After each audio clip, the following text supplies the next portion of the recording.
On this episode, we discuss Sonic 3.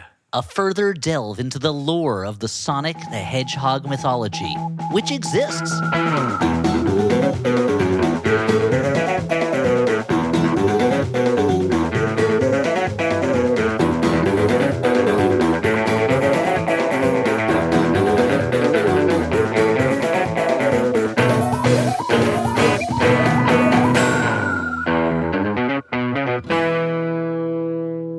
Hey, everyone, and welcome to the Flophouse. I'm Dan McCoy. I'm Stuart Wellington. I'm Elliot Kalin, and before we get started telling you what this podcast is about and what we do on it, I just want to mention, you may have seen that this is a Hedgehog podcast. This is a podcast about Sonic the Hedgehog 3. You may ask yourself, is the Flophouse able to bring back their politics and Hedgehog correspondent? Yes, we did, and he's here with us now. We are very happy to be joined by the great Jamelle Bouie, writer for the New York Times, co-host of Unclear and Present Danger with John Gans, someone who has more serious, interesting things to do with his time than watch Sonic the Hedgehog 3 and then talk to us about it. But we're always so glad when he comes to join us. Jamelle, thank you so much for joining us again for this Hedgehog film. The full end of the trilogy, unless there's more, I don't know.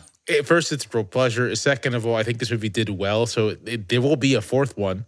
And third of all, honestly, I was disappointed that yet another Hedgehog movie, a Sonic movie, and neither Sonic nor Knuckles is pregnant.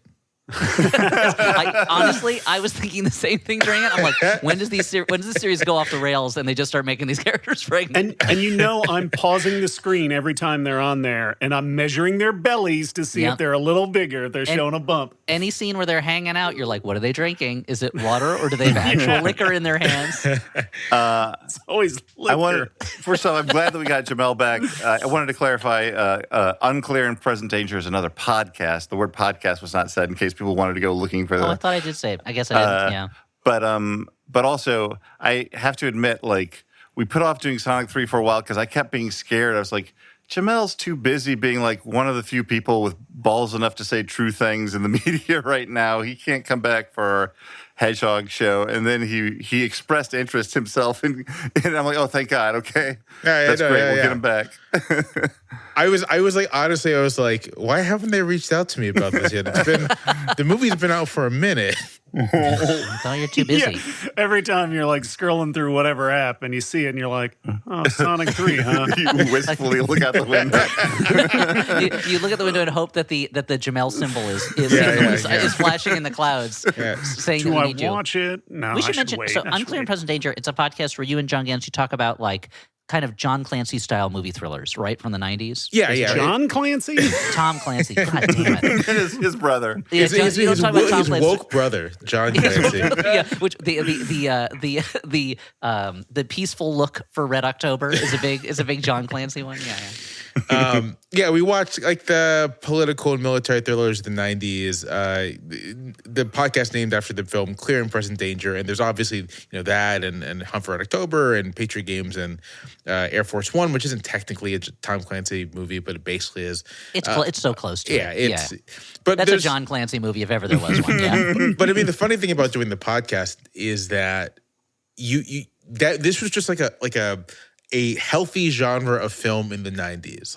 Reliably, every other weekend, there'd be a new one of these kind of movies at the multiplex. And so, which is to say that we've been doing this 4 or 5 years now, and we're in 1997. We're going chronologically, so we have a couple more years left in the 90s. And if you actually date the end of this kind of the heyday of this film to 2002, which is, I think, about right, because it's sort of the last pre-9/11 films are hitting the theaters, then we have a solid 4 or 5 years left to go, and there are a lot of these goddamn movies, I'll tell you. And they were so popular because it was such a. I feel like there was a.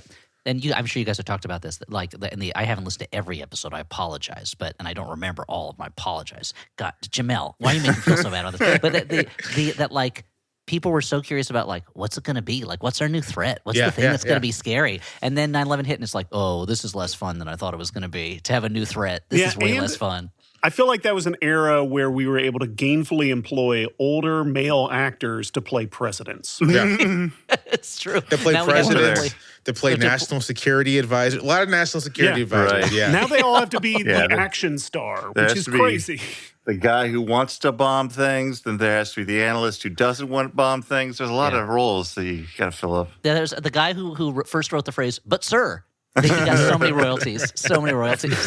I know you could patent that, but it's amazing. Yeah. Oh, yeah. It's like when SEAL Team 6 killed Osama bin Laden, and Disney announced they were going to do something called SEAL Team 6 about SEALs, and they tried to copyright the phrase SEAL Team 6, and everyone was like, "Wait a minute, hold on a second, you can't." Or when they did, when they came out with what was that Day of the Dead movie that they did?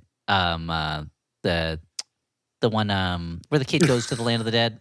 The Disney movie. Coco. Coco, yeah. When they briefly tried to copyright the phrase "Day of the Dead," and it was like, Disney, come on, you can't take a phrase everyone has been using for years. Can't and years blame a and guy copyright. for trying. Yeah, that's true. Elliot, for Now a you do what second, I I thought want. you were referencing like a George Romero film. I was like, what George Romero movie where a kid goes to the land of the dead? Oh, Yeah, I would've- that George would've been great. Romero's 28 years later. It should have been called School of the Dead, and it would have been a kid going to some kind. Yeah, he should have made that. Guys, let's go back Crushed in it. time. They're This is the all- one use of a time machine. That Go feels a back in time little and get George too Romero. school shooter adjacent, though. Oh, Yeah, good that's point. true. Good There point. are all these, like, not to sound too much like an old man, but that's where the show is drifting. There are all these, like, venerable genres you just don't see anymore. Like, that was one of them, of course, because it was more tied to a specific, like, political Zombie Kid? moment. But The Zombie Kids I genre. don't Yeah. know. I just went out with an old Daily Show friend of Elliot's and mine to see Crime 101, and it's like a perfectly solid, middle crime thriller, but it really was like, oh, these used to be around all the time. Oh, yeah. And Yeah, it feels tons of weird to get one. Like, Because they were like, I mean, when you watch these political thrillers, when you watch those movies, they're just cheap to make. Like, it doesn't really take Yeah. a lot. You don't need a ton of sets. You get a lot of like veteran character actors who just like need the work. You get like some workman like director who knows how to like run a set and like put together a couple action Yeah, some- sequences. let's get Be- Peter be- Hyams in here. Yeah, get Oh, some drone shots of the Pentagon. It's like what was it Godard who said that all you need to make a movie is a girl and a gun, and it's like for those movies like you need like a gun or two, suits, a conference room, like maybe someplace that looks like an airfield. Like, Yeah. oh, what a- Maybe if you're like spending a little bit of money, you might film like on location in Washington D.C. but a stock shot of the White House does just as well. Right, you know? right. You just You cut know- to it and then cut to a room. Yeah. I was going to segue about like how this The is actual like movie we're talking about, so Sonic the different. Hedgehog 3? Yeah, so different from Sonic 3. But then I'm like, it's not really, because this movie is filled with so much unnecessary plot, and so much of it is like action-y plot. And I was like, Elliot, I think you're in charge of the summary today, right? No, Stuart is Oh, Stuart the Hedgehog 3 is on the summary. I today. look forward to you explaining this movie to me because Oh, I didn't I can't understand wait. what was going on. Ironically, this is something I should have thought about beforehand, but I didn't, is that of all the Sonic movies, this is the closest to one of those 90s Yeah. thrillers. Yeah. There's so much in it about like a secret government weapon It's and a like we've got to veritable get into this headquarters. geostorm of a movie. It is, I mean, in that it's almost the exact same thread as Geostorm. Yes. Yeah. And for a movie titled after a main character whose catchphrase is "gotta go fast," this thing sure takes its time. Will, I'm sure we'll talk about this. This was the first Flophouse movie in a while where I stopped it multiple times to see how much time was left in the movie and was shocked at how little I had watched and how much Yeah. was still to come. I was like, oh, they look like they're wrapping things up. I'm not even halfway through. There was a moment where I paused it and I saw 57 minutes and I shouted, "What the fuck?" I had that near the end when it seemed like they had saved the day and then there were 20 minutes left in the movie. I'm Yes. like, what's left to do, Sonic the Hedgehog 3? This movie should be 85 minutes long. It's for dropping off the kids at the theater, and then you go run some errands. Then you pick them up again. But no. Okay, so the movie opens, obviously with Good way for a movie to start. It opens on a mysterious island prison off the coast of Japan. We see a mysterious hedgehog suspended in a tank with some fluid, and that hedgehog suddenly starts hearing something. He hears some acoustic music. He gets flashes of traumatic memories, and then a hacker shuts down the facility. letting that hedgehog escape after beating the shit out of a bunch of guards. Yeah, they're and he just does it armed by guards, yeah. teleporting around a lot, and then he bursts his way out and runs across Tokyo Bay. This is Shadow the Hedgehog. Guys, describe Shadow the Hedgehog for me. He's the most Keanu Reevesy of hedgehogs. That's true. Yep. Because that's the voice. He's got cool sneakers. He's got rings around his wrists and ankles. And he's got like where Sonic Hedgehog is blue with white highlights.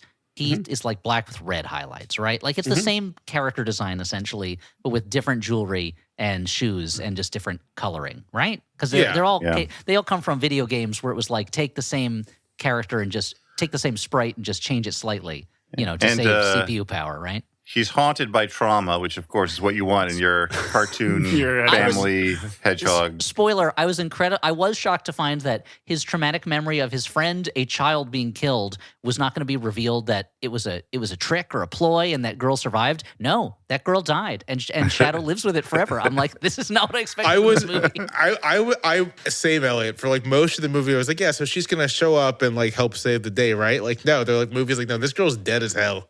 Yeah, it's so it feels like granddaughter of a different character is dead as hell. This character. Sorry. No, it's just like I kept waiting for that moment where they're like, "Oh, Robotnik's grandfather lied to you. She actually survived, and he's been using you." No, yeah, like you said, dead as hell. Like they just killed this kid, and Shadow is traumatized. Yeah, I thought it was a little extreme though when they had that scene where they exhumed the body just to confirm that she was dead. More than necessary. Well, when Sonic was like, "We better taste some of it to make sure it's really her," and they were like, weird. "Sonic, you and your lust for human flesh, your hunger that can never be assuaged." And he's like, "That's me, Sonic the Hedgehog." To the first two movies, like when was that established? That happened, but the he just scenes are needs a all lot in of there. protein. He goes, "I'm Sonic the Hedgehog. I have to eat." So I don't know about you guys, but Shadow the Hedgehog was introduced to the lore in the games kind of after my time. So everything I've learned about Shadow, I've learned from the internet. So I know that he's cool. I know that he has kind of like a Tetsuo style haircut. And I know that he apparently loves Latinas, is apparently part of the... Is that official canon? That is part of the online lore, yes. Shadow the Hedgehog loves Latinas. But they tie it into the movie where the little girl is named Maria, not an uncommon Latina name, but also he is very interested in this telenovela that he's watching later on. I didn't even catch that, and I sincerely hope that's intentional. I hope that the writers are like... Some of the freaks who watch this movie are really going to want to see Shadow. Yeah, me. But then there's no excuse for no one to be pregnant by the end of the movie. That's there's true. No excuse. Yes, no excuse. So, Well, Jamelle, the viewers are pregnant. Yeah, well, with excitement, yeah. Jamelle, as our Hedgehog correspondent, tell us, what's your experience with Shadow? How familiar were you with him before this movie, that kind of thing? What do you know about him? So, Shadow's introduced in Sonic Adventure 2, which was the last Sonic game released for Dreamcast and the last Sonic game to release for a Sega console. And so I did play Sonic Adventure 2 way back when. And so I am familiar with Shadow from that. But otherwise, my Shadow kind of knowledge just comes from memes at this point. Memes about Shadow liking big booty Latinas. Memes about Shadow maybe, saying racial slurs. No, I'm glad they didn't do that in the movie. Because Shadow, he's not evil, but he's an anti-hero, right? So I see. He'll go right up to the line. He's always testing boundaries. That's our Shadow. Yeah. I'm really glad that Jamelle's here to back me up on the memification of Shadow, because I feel like I would bring that up and Dan and Ellie would look at me like I'm crazy. Well, literally, Dan texted us yesterday. He texted me and a picture that he had made of the Master of Disguise from the movie Master of Disguise. And he was supposed to be Riddick from the Riddick movies. And I was so baffled. I was like, is this a reference to something I don't understand? Like, is Dan playing off a meme that exists already? Like, what is going? And I had to call Dan and leave a message being like, "What is this? What am I missing?" To have a stroke and forget something in my. I was thinking about Riddick. I was blue skying about Riddick, and Master of Disguise, came into my head because we just did that show in San Francisco, and I'm like, you know what? You just darken in those glasses, and it looks like he's doing a Riddick cosplay. Yeah, he's a real that Fury. Was the whole inspiration behind it. I think it shows you how the internet has distorted our brains. That I was like, what is the 10 levels of memes in that this is referring to. Like the way that if I see an image of the green M&M holding hands with a green M&M who is Dr. Phil, I'm like, I get it. Yeah, I know what that's all about. And like Shrek is giving them their marriage vows. I'm like, I understand what this is saying. But with this one, I was like, I don't know what it is. I got to dig back. So I was very happy when Dan was just like, no, it's just random. I was like, oh, thank goodness. This is not my whole day now. Do you guys ever find yourselves, we all have partners in our lives. Sure. Do you ever find yourself trying to explain something like this to your partner and realizing pretty quickly that you can't, but you can't back out, and you're like, okay, so this started from when this meme happened, and that's why it's a green M&M in this case. Stuart, you are describing my life since childhood, and I have a very strong memory of being at the Daily Show when I was a PA, and for some reason starting to explain to two people there the history of the different stop-motion animators from Willis O'Brien through Ray Harryhausen up to Phil Tippett. And as I was telling them about it in my head, being like, you can see from their faces they don't care about this. Why are you telling them about this? Why are you explaining this thing to them? You know, I feel like a lot of this has been trained out of me because, I've said so many things to Audrey that, like, partway through, like, I realize, mostly based on her reaction, that there's no conceivable way that she could be interested in this. And she's not afraid of being like, I'm not paying attention. And so I'm like, okay, I've learned not to do this particular thing. all right, It's probably really helpful. So now that we've established, we have hit the opening title credit of Sonic 3. Shadow is loose. We know Shadow this. is loose. Shadow's so loose. we now cut to Green Hills. What is it? Green Hills, Montana, I believe so, where the Sonic family, that's right, we have Sonic, Knuckles, Tails, Tom, and Maddie Wachowski. They all live in Green Hills, and the three aliens, I guess we'll call them, are going to have a race, even though it seems silly because Sonic is obviously the fastest. They have a race, but it's all just a smokescreen because the whole family is throwing Sonic a birthday or a birthday to represent the anniversary of him coming to Earth. Now, Sonic's the fastest. So I don't, all these new characters got introduced in the games past when I was playing the games. I'm basically just a Sonic 1 person. Like, One man, one Sonic. That's what you believed. Anything else is unholy. Yeah. Uh-huh. So fast here, like the other characters, like have power. Like Knuckles is strong, and that's his thing. And then He sure Tails talks about it a lot. Yeah. can fly because of the tails. Are those? Yeah, the, like propeller. Yeah, they Yeah, say pretty propeller. much. Yeah. Knuckles can Miles also per hour, climb walls with his knuckles. Oh, right. He has like those spiky knuckles he can climb with. Yeah, that's true. So this, during this party, Sonic and his adoptive father, Tom, sneak away to Sonic's weird little cave, which reminded me a lot of the little cave from Together, our friend of the podcast, Michael Shank's movie. And they talk about Sonic's former adoptive mother figure, Longclaw, which again is not a Valyrian steel blade, but it is an owl character who sacrificed herself to save Sonic. And Way this back trauma, in a flashback in Sonic 1. Yeah. This trauma is going to inform a lot of the bond that Sonic will eventually develop with Shadow. Well, Sonic the Hedgehog 3 is about loss and about overcoming loss and making life choices, and it's telling that story through very cartoonish talking hedgehogs that never quite look like they actually exist in the real world of the movie. And I had a constant. There would be a scene where it was mostly live action humans, and then suddenly one of our Sonic characters would show up, and it was, I don't know if you guys had this, it was always a little jolt to me because they never quite mesh. And I hate to say it, that original Sonic design where he had human teeth and looked real creepy, I don't think I would have had that same problem. So maybe they should because of the human teeth.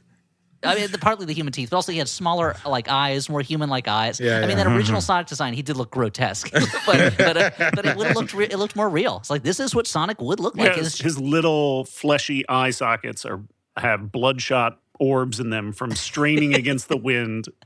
Exactly. Forgive me for continuing to play the part, which is also real, of guy who doesn't know the games really. Like as they progress, did they get into more like actual storylines? Like to what degree do these movies like really pull from games? Because as someone who only played Go Fast, Get Rings version, I'm like, why does this movie have to have so much plot? It's got so much plot. I feel like some of the later games were probably directed by Hideo Kojima of the Metal Gear Solid franchise. Yeah. which are, let's say, plot heavy, I would describe them. But I actually don't know. I also wonder, are they filled with like quick time event battle sequences? I don't remember. I don't think so. And also, I wonder if they're pulling it all, because I never read these, if they're pulling it all from the Sonic comics, which did get very. There was one writer who stayed on the Sonic the Hedgehog comics from Archie, I think, for a long time. That's awesome. And when that happens, the characters start to become headier. And I know at some point, either Sonic or Knuckles, one of them kind of becomes a universe, like kind of sacrifices himself to become a living universe or something. And it's all, those get very heady. So anyway, Jamelle, again, as our Hedgehog correspondent, can you tell us where's this story coming from? Or is it just Hollywood screenwriters being like, how do we make another movie out of this? I guess we'll make it like a techno thriller, you know? Well, I think some of this is coming from Sonic Adventure 2, where Shadow is introduced. I believe that in that game, let's see, I'm going to look it up real quick.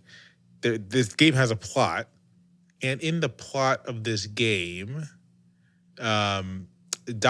Eggman learns of a secret weapon from the diary of his deceased grandfather, Professor Gerald Robotnik, and infiltrates a high-security Guardian Units of the Nation facility to revive the Chaos Emerald. The weapon, Shadow, a black hedgehog who proclaims himself the ultimate life form, offers to help Eggman conquer the world, telling him to rendezvous at an abandoned space colony with more Chaos Emeralds. Shadow has vowed to fulfill a promise he made to his friend, Eggman's cousin Maria, before she died. So, yeah, actually, quite a bit of this just comes from... Wow, it's a lot of Direct Adventure 2, yeah. Wow. This is actually, I kind of don't even have to do the rest of the summer. Now I wish the movie was called Sonic the Hedgehog 3: Sonic Adventures 2. Yes. It draws so much from that game. Yeah. Okay, so what is it? Guardian United Network? What's the acronym for GUN? What does that GUN stand for? Guardians of the United Nations, or Guardians something like that. So this is the high-tech organization that kind of that is common throughout this movie and the previous ones. It's their version of S.H.I.E.L.D. So they show up led by Commander Rockwell, played by Kristen Ritter, and they need Team Sonic to help them with an alien life form that they need help with. And of course, Sonic, Knuckles, and Tails eagerly agree, and they all take a jet to Tokyo. And this was something where I was like, I don't know if I love this turn of events, them being kind of like heroes that the multinational force can turn to in times of crisis. Feels like it has given them an authority, and also like a... and they're also children. They are children. They are animal children. So it seems very strange for them to be like, yeah, there's nothing we can do. We need to send the animal children in to take care of this. And I always thought they were going to be betrayed, because I thought they were making the mistake of trusting the bee in apartment 23, whatever it was, but don't do that. R.I.P., man. They should swing hard the other way and always call in Sonic, no matter what the problem is. This is inspired by I'm watching the old Batman series. I'm rewatching all of it.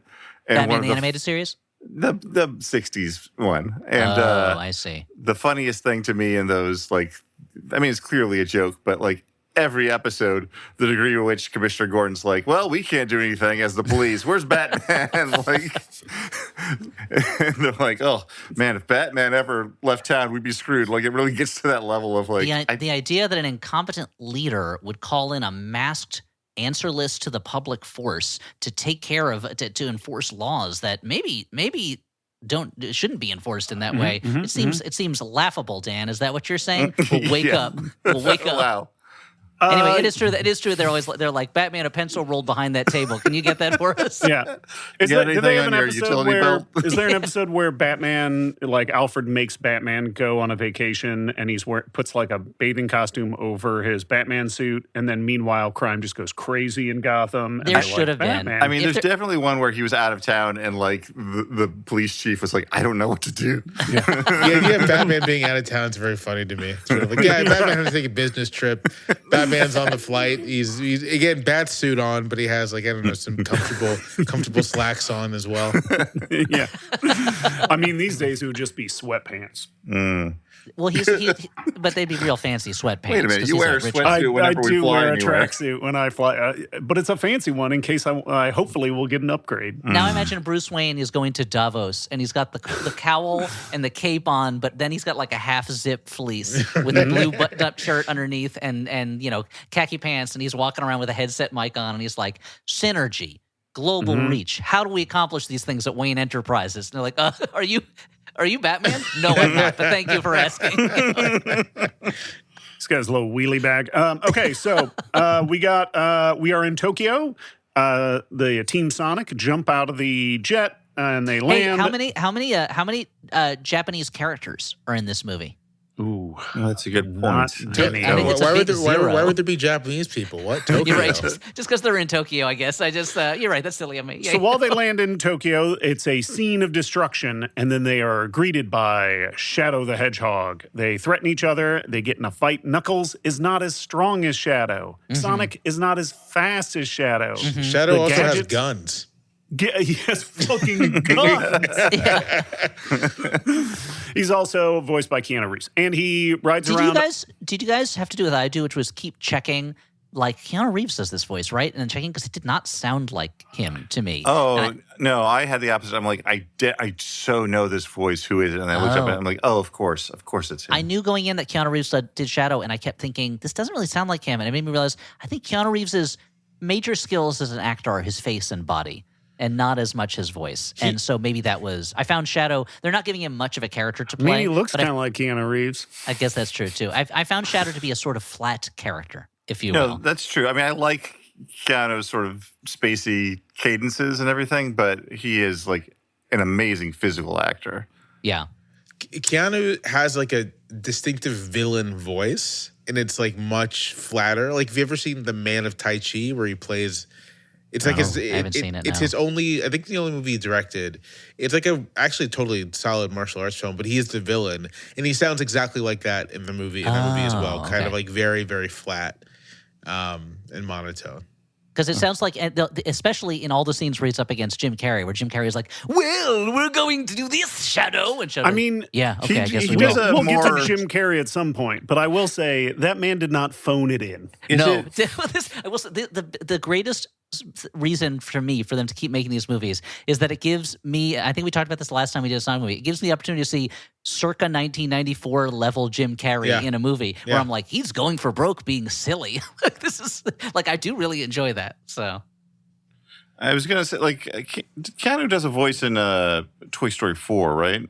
Does he? Like, Duke Kaboom. That's him. but there I feel like he has a little bit more. Well, that's he what I'm has saying. He has more character, energy in that. Like, so I think he is capable of giving a bigger voice performance, and just didn't this time. Maybe I thought playing a character who's literally a shadow, I should fall back into the background, almost hidden the way a shadow is. Well, he's not literally a shadow, Keanu. He's just called Shadow. He's a living shadow. He doesn't exist unless the light is shining on another. You don't even notice him sometimes. No, he's front and center, Keanu. Yeah. He's not actually a shadow. He's just called that. Without the light of Sonic, he wouldn't exist. He needs, So, Yeah, he's the dark reflection, in the mirror of life of Sonic. Yeah. So we have a chase through the streets of Tokyo. Shadow on his motorcycle, which he doesn't even need because he's just as fast as Sonic. No, but it whatever. means he can do a kind of. He does an Akira bike slide. He does an Akira bike slide, yeah, which is not as good as the one in Nope. I'll just say that right off the bat, yeah. That was okay. I think I would call that one in Nope the second best Akira bike slide after the original Akira bike slide, which is the best, of course. Yeah. Everyone, and I don't call and correct me. I know it's not Akira who does the bike slide. It's just in the movie Akira. It's Kaneda who does the bike slide. We It all would be know crazy that. if Akira did it. He's a It'd be little crazy if kid someone in called jars. and corrected you. How did they get your phone number? You have my phone number is public knowledge. I put in New York and LA. I have billboards up that just go, don't like something I said on the podcast, call me. People are driving by. Is that like an entertainment thing? I don't understand what that's advertising. Yeah, they don't know. It costs a lot of money on my part. It's a huge drain. Yeah, So Team my children Sonic, will not go to college, but I want to make sure people know how to get in touch with me. Team Sonic needs to regroup. So they head to a mascot cafe and they hang out, and then they meet with Commander Walters, who was in the previous movies, I think, which is just kind of funny to be in this mascot cafe. And then this like old man in a general's costume shows up and is talking to them. He explains a little bit about Shadow, that he was part of this top secret. Experiment. And there was an accident and some people died, and the scientist in charge of the experiment was put in jail for life, and Shadow was put on ice for 50 years.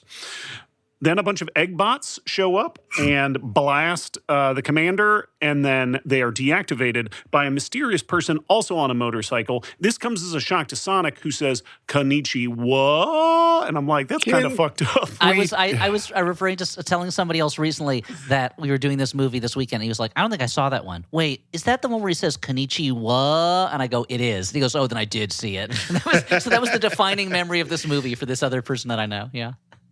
I want to take that moment to say something about or say that Go we for it. should. It's your podcast, man. Thank you. Well, I'm also stalling to look up, but Okay, now Jamelle, interrupt him. This is what he lives for. He likes being edged this way. He can never say what he wants to say. Yeah, that's what listeners don't understand. This is for my benefit. No, Dan just has I want to note that right when he said my benefit, he stroked his goatee. Yeah, Dan's practically leaking over here when we interrupt. Dan's what you call a conversation cuck. He really loves to be cut off in a conversation. No. Oh, God. The best thing you can do is he sits in a corner and tries to get a word in with his wife, and you keep interrupting him, and he's like, oh, I love it. This is exactly what I need. This gets me going. Yeah. That was kind of my Sketchfest experience. Like Audrey and Allie were talking to each other, and they're much more talkative types than me. So whenever I want to say something, I'm like, okay, when can I get in there? No, the comedy in this movie. Oh, sure. It's bad. Yeah, I would say these are. I would say, with the exception of Jim Carrey again, because there are times when Jim Carrey will just do a movement that I find funny. The written jokes in this are fairly, and again, this is like if it was just a kids movie, I'd be like, whatever. Like they can be dumb wordplay and stuff, but there's so much exploding in this movie, and there is a dead child in a flashback. So I'm like, it's not really like a full on kids movie. So there's a lot of bad one liners and things like that, bad jokes, and I don't know. I agree with you. I think it's not successful as a comedy. You know? And, I think I've thought that Ben Schwartz is funny in plenty of other stuff. And I don't, he's giving an energetic I think he gives a good vocal voice performance. But I mean, again, I think the material just isn't there. I don't know that anyone in the movie really is phony. I feel that the comedy all-stars in this one for me are Jim Carrey and Idris Elba. And Idris Elba's character basically has the same one-note joke of talking about how strong he is and like phrasing things in a way that is not quite right, and like those a barbarian voice, like a barbarian guy. Those are such easy. I mean, he's one step away from like, I demand more of these fingers of chicken. It's that kind of stuff, and he does it fine. I will say there's that's Elliot like soft pitching himself to be on the writing team for Sonic 4. Oh yeah, give me that job, I'll take it. I didn't like these movies, I'll take it. Sure. There were definitely times where the movie forgot about the main plot and just did goofy things. And I was like, oh, well, I like this. I like this when it's just silly, But anytime there's like a one-liner that's like in the middle of an action scene, it's like, okay, well, this isn't, you're not playing to your strengths right now. I mean, I think this is maybe just inherent with, I understand they got to bring in Shadow the Hedgehog. He is kind of like one of the most popular characters in the franchise. It's the same deal with Spider-Man 3, and you have to have Venom. Like there's not really, as much as Sam Raimi fought tooth and nail to not have Venom in it's sort of you kind of can't avoid it.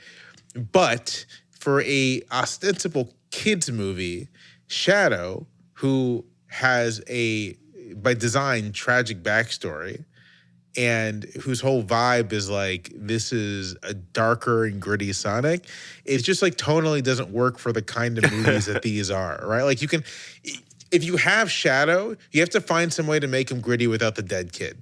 Like, but if you have Shadow and the dead kid, then like silly one-liners just don't fit anymore. Yeah. Yeah. No, it feels like in a more reasonable time, some studio had to be like, okay, the note is, can you take the dead kid out of here? What if it was just that Shadow got blamed for something he didn't do, but it didn't involve the killing of a child? Right. Could that be part of it? Because the thing is, Sonic learns that Shadow is driven by the loss of this dead child. He learns this, I feel like, pretty early on, and he's still like cracking jokes. And I feel like there'd be a moment where he'd be like, making a joke and realize, oh, wait a minute, I'm sorry, that's crossing the line. I mean, Dr. Robotnik's grandfather, who we'll see later, is also driven by the death of this child. Yes. Like, you think that it's just ego. Oh, he's just one of these standard villains, but then he's like, they took my granddaughter away from me, and now I'm going to take everything away from them. And like, he's just wisecracking all through the movie, and maybe that's his grieving. I mean, if he was at one point, if he was like, "This is how I grieve. I have to find a way to get through the day." I mean, like, okay, Robotnik, that's okay. I understand kind that. of an Erica Kirk approach to it, but that's Erica Kirk's approach is like, this is how I grieve, is by trying to wring as much money out of my husband's death as possible. I put on a show. No, it is actually funny to think about how like a studio would have approached this material in the 90s, because they would have just been like, okay, we can have Shadow, the kids want Shadow, but like the Shadow we put on screen doesn't have to have any relationship whatsoever to the Shadow in the game. And it's sort of like, it's the triumph of, nerds and nerd IP that's just not a viable thing anymore. People would lose their minds if you had Shadow, but Shadow was like functionally a different character than he is in the games. If they did that, there would be another January 6th. That's all I'm saying. Probably, yeah. But it's something that when I was young and I would see a superhero movie when they rarely made them, and they, like you're saying, they would just take the name and maybe the costume and throw everything else out.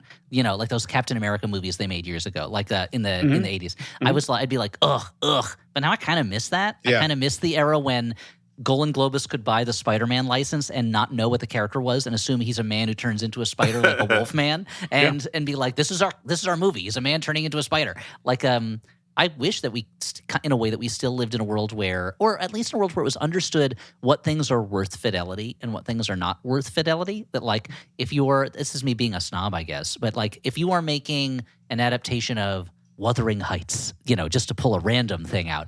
Completely unrelated to current pop culture unrelated in every way, sure. That you kind of understand what things need to be in there for it to be an actual adaptation of this story and what things you can mess with. And to know that Wuthering Heights is on a different level, the novel Wuthering Heights, than Sonic Adventure 2, which, no offense to the people who made that game, I'm sure they put a lot of great work into it and a lot of imagination, but like that you don't need to give Shadow the same fidelity that you would give to like a character. Arguably you're making more. Actually, you know what? It is kind of more fidelity. On the other hand, you know what? But that's, on the other hand, maybe I'm wrong because like the same way that like anytime there's something, I remember when the Romeo and Juliet with Leonardo DiCaprio and Claire Danes came out and people are like, look what he's done to Romeo and Juliet. And it's like, Romeo plus Juliet. Sorry, Romeo plus Juliet equals this movie. But it's like, maybe it's the opposite. It's that there will be so many more adaptations of Romeo and Juliet. That is an eternal, immortal story. So why not mess around with it? Whereas, I don't know how many more Sonic the Hedgehog franchises there will be, like 30 years, 40 years from now. Are they going to be making a new Sonic the Hedgehog movie? Maybe not. So maybe I'm wrong. Maybe they do have to do it with fidelity because this is just one shot. And it's not throwing away that shot, just like in Dan's favorite musical, Hamilton. I'm not sure whether this is part of your point or not. I think my point turned around. I think I'm not arguing the opposite. Because I couldn't follow all of it, I'll be honest. But it's my understanding that the new Wuthering Heights movie, which I know that you're pulling out as an example, like is very not faithful to the book. No, but that's what I'm saying. There was a time when it was considered like, well, this is literature. We want to be at least a certain amount faithful to it. Yeah. And this is crap. This is junk culture. You got to have Tom Bombadil in it. Exactly. I mean, if Tom Bombadil's in Wuthering Heights, their problems would be solved. I feel like it would complicate things because that's just another hottie in the mix. That's right. Oh, sorry, Heathcliff. I'm going with and the bomb. And you got to show his dong. You have to. Is that Lord of the Rings canon that Tom Bombadil has an amazing hanging dong? Yeah. His way, Heathcliff did terrorize the neighborhood. he did very much terrorize the neighborhood. That's the other thing. Is as a kid, I always thought that I'd hear Heathcliff for Wuthering Heights, and I assumed it was the cat Heathcliff. So, when they're arguing now, I wish it was canon that Tom Bombadil had a huge penis. They could be like, well, why don't we just give the ring to Tom Bombadil? And go, he'd just lose it. Not if he puts it around his enormous penis. Well, it wouldn't even fit. It wouldn't even fit. Wouldn't even fit. Yeah. So, we're still about 10 minutes into the movie. Wow. Okay, sorry. No, I'm just joking. So the mysterious biker who shows up, who deactivates all the egg bots. That's right. It's everyone's favorite character, Agent Stone, Dr. Robotnik's right-hand man. His Smithers. Yep. They uncover the dying body of Commander Walters, who hands them this key card. and he says that it's very important for them to hold on to it, so they take it. I was distracted the whole time because that key card does look exactly like the back of a card for the game Android Netrunner, and I was like, man, I want to play more Netrunner. Okay, so Stone Stuart, takes... you are not allowed to complain about us stopping you from getting further into the summary. if that's the kind of important points that you're going to make. Oh, I didn't realize I was being edited by Elliot today, but that's fine. That's fair. Okay, I'll take it. I'll take your note. I'll move forward and only talk more about the different factions of the game Netrunner. I'm not saying I don't want you to talk about Netrunner. I'm just saying don't say, oh, we're only 10 minutes in. I want it all. I want it all. Yeah. Okay. I'm a maximalist on this show. Yeah. When we talk about high-tech hackers, you can't get more high-tech than the various hackers and runners in the game Netrunner. So, Agent Stone takes the Team Sonic to see Dr. Robotnik, who is living in a giant robot crab, and he has let himself go using the movie shorthand of a fat suit. Not a fan. His He's hair just is sitting crazy. around watching TV, and he is wearing a fat suit, and that's shorthand for lost interest in life. Yeah, he does seem to be extremely jolly about having put on the weight, though. Like, he doesn't seem to have a problem with it. No, he seems excited. He plays it like a drum. Yeah. He's upset with society judging him, but he, in the moment, he's just, living his life. And they realize that somebody else is controlling these egg bots, and they decide to team up. I guess Stone thinks that this might shake Robotnik out of his funk, so he shaves his head, they put him in a new suit, and they team up and start tracking those egg bots. Meanwhile... Guys, I just remembered there was a Knuckles TV show. You guys didn't watch it? Like Paramount Plus I did not watch it, and I forgot it existed. Peacock, maybe? I believe I even suggested we do an episode where we watch it and get Jamelle back. I guess maybe we might have to do that. So, now, the problem is Knuckles is not a hedgehog, of course, but an echidna, He's right? an echidna, That's right. So I don't know if that would fall under Jamelle's purview, but we'd be happy to have him, in a non-official capacity. Talking about I feel like a lot of it would be watching it hoping Sonic would show up, just like most kids. For sure, yeah. Because it is just like it's Knuckles and Adam Pally hanging out the whole time, right? Or yes, I think so. It'll be like when that Shield TV show started, and they're like, there might be a special guest from the MCU who stops by, and it turned out to be Colby Smulders, and it's like, oh, okay, well we thought it was going to be like a superhero, but sure, okay. Cool. I mean, Kobe. Colby Smulders is great. Don't get me wrong. No, it's just great. It was just like I felt like it was not inconceivable to see her on the episode of a television show, as opposed to if like Samuel L. Jackson stopped by, I'd be like, whoa, that's a big get. I just want to share from Wikipedia. Over its premiere weekend, Knuckles became the most watched original series on Paramount Plus.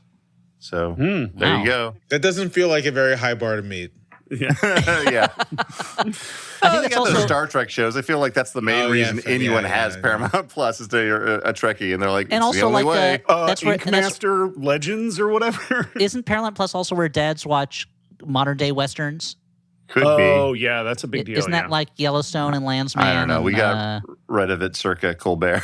Oh yeah. I never had it. That was Paramount Plus was one step too far. I was like, no, not even gonna. I had it. Well, we would rotate, but yeah. I had it so my kids could watch Paw Patrol. Yeah. And then I realized you could buy Paw Patrol DVDs for $5 on Amazon. So then I... I'll give my money to a different evil like corporation. Thank you very much. You guys are both dads. I figured you guys would want to watch Yellowstone to be able to talk to the other dads when you're hanging out with dads. We're not yet old enough for that. I feel like Okay. I'm approaching. You're in Reacher territory. Yes, more. I'm in Reacher territory, approaching Bosch territory, and then in about 15 years, I think I'll be in Yellowstone territory. Guys, I was excited to see there was a second season of Alex Cross. Whoa! I might actually watch that. That actually seems much more up my alley. As an African American dad, I think I might watch Alex Cross. Okay. What is it? What is it about Yellowstone that you wouldn't feel represented by? I don't understand. Okay, so meanwhile, Shadow returns to the ruins of the abandoned base that he had been held at. Mm-hmm. He goes down a trip through memory lane where we get to see all of his origin story of him and Maria and how this little girl bonded with him even though he came to Earth in a meteor. And the government was basically using him to test to try and use his chaos energy as a form of either a weapon or some form of energy. But they couldn't harness it. And she bonded with him. He felt more than just a test subject. They had a great time. But then this horrible accident thing happened that I don't quite remember. And in an explosion, Maria is killed, and he is knocked out and stuffed in a tube to be held in stasis. And her grandfather, who we then meet, Gerald Robotnik, Grandpa Bum, bum, bum.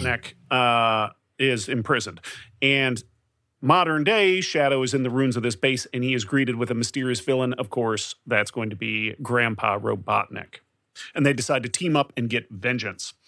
Meanwhile, the other team shows up at this base.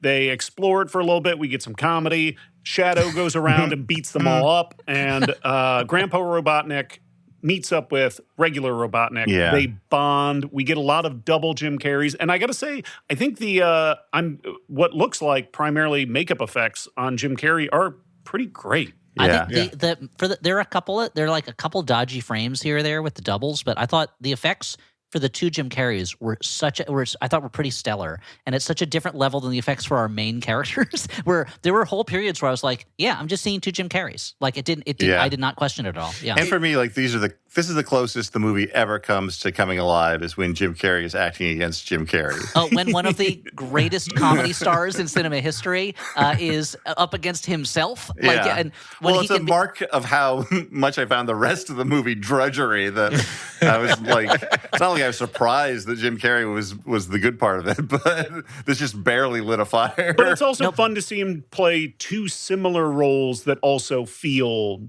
different. Yeah. Not just two of the same thing. No, they definitely... And when he's old, he kind of looks a little bit like Matt Smith. Yes, he does. Why am I not imagining Matt Smith? He was a Doctor Who. Oh, that's right. Maybe a little bit. Yeah, from Morbius, I think is what you're saying. Matt Smith of Morbius, yeah.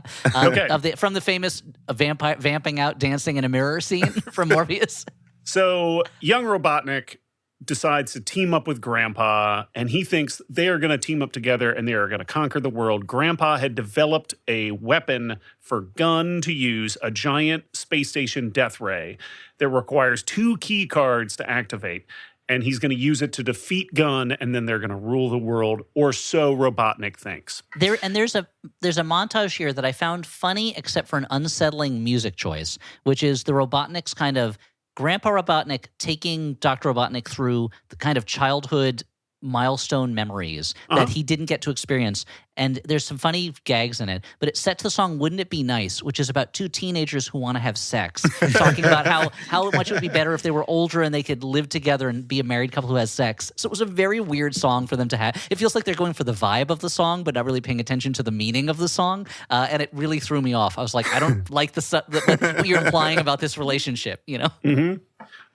Shadow has beaten up our team and chained them together around a chunk of, I don't know, whatever.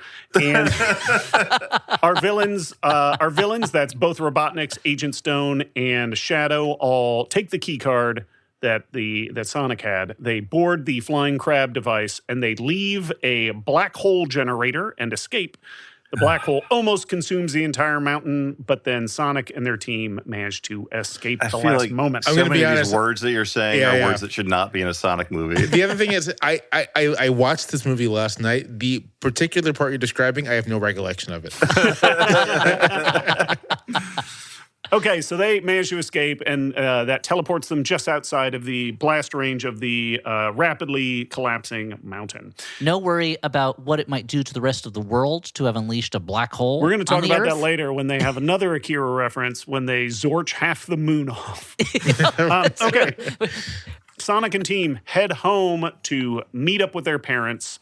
They explain the situation. Their parents are currently in this moment where they are empty nesters. They are so excited to not have the chaos of these 3 alien creatures running around and ruling their lives. They have devoted all their energy to hobbies, knitting. Tom has started doing ventriloquism with a cool little James Puppet Marsden himself. puppet, which, I mean, I'm sure people are going to buy that thing off eBay. And they seem happy with their current situation, but as soon as their kids show up with this, they are like, they need help.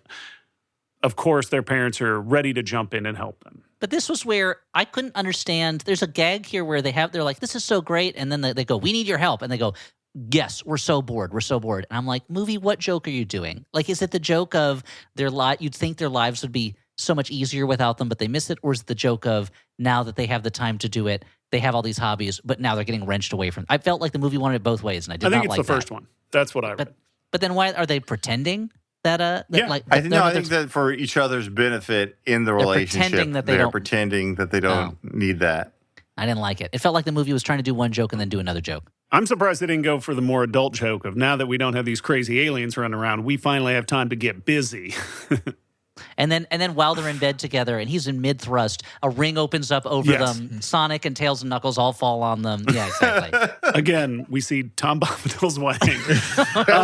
And then there's a mix-up in the sheets. Next thing you know, pregnant Tails, and that's the next movie, Sonic the Hedgehog 4. Yeah. Okay, so they know that the bad guys are heading to London because that's where gun headquarters is, and that's where the second key will be located. This is a sign of what an East Coast elite sophisticate I am, that they're like, we're going to London. And I'm like, yeah, London. Cool. All right. Yeah. It's good. I've been there. You know, it wasn't like they were going to, like, when they're going to Tokyo very casually, I was like, Tokyo, wow, amazing. I've never been there. Yeah. Yeah, but you're London, you're like, ho-hum, who cares? Who cares? I have family there. Family there. I mean, I think it's a little different. Yeah. Okay, so Sonic and team Kippers for breakfast. Yeah, I get it. Okay, Big Ben, sure, yeah. They head to London. They have an infiltration plan that involves Tom and Maddie putting on these hologram devices that we had been kind of introduced to earlier in the movie that allows them to assume the appearance of anyone. So, of course, they assume the appearance of characters from previous movies so these actors get a little bit of extra time, which I'm not mad about. I love Natasha Rothwell. Right, Natasha Rothwell. Yeah, and they are going to sneak into Gun, disguised as their sister and her husband. Yes, yes. Mrs. Wachowski's sister and husband. Who we saw, was it in the last movie or the one before where they wrecked their wedding with their Sonic adventure? It was the second movie. The second movie. Okay. Yeah. I guess that would have been pretty insane for the first movie where we're being introduced to the Sonic character to then have a subplot about Sonic's adopted mom's sister's wedding getting wrecked. There'd be a lot of supporting characters to introduce, yeah. So they, Tom and Maddie sneak in. Maddie gets into the control room. She inserts the drive. There's a little joke about how the thumb drive doesn't work initially. You have to pull it out and blow on it. That's for all us 90s kids. And there's even a moment where they're like, the 90s were the best decade. And I'm like, what's going on here?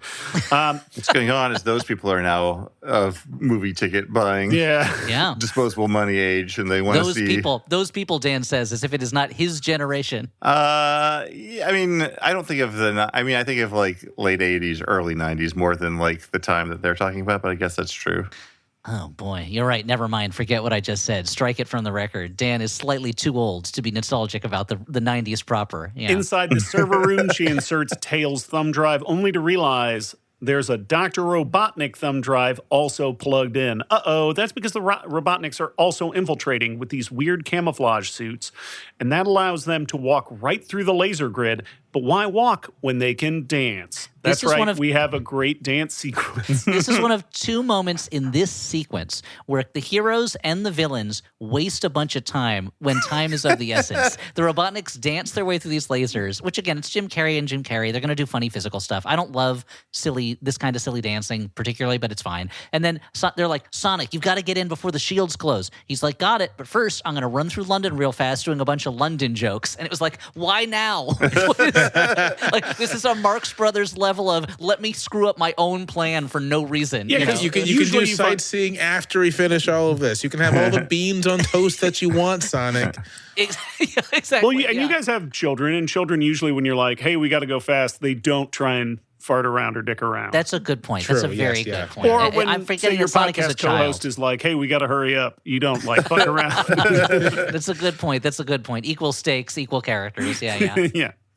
Okay, so they all meet up basically inside. Sonic decides, oh wait, we need Sonic's help, so he goes running in there, and there's finally like the best of all Robert Altman movies. These disparate strands have finally come together inside this control room where the key is located. But the whole thing was a setup. We have Tom, Maddie, Sonic, both Robotniks, but this was all set up by Commander Cody. Rockwell. This is Commander Rockwell is Director Kristen Rockwell. Ritter's character, Director Kristen Ritter. Rockwell.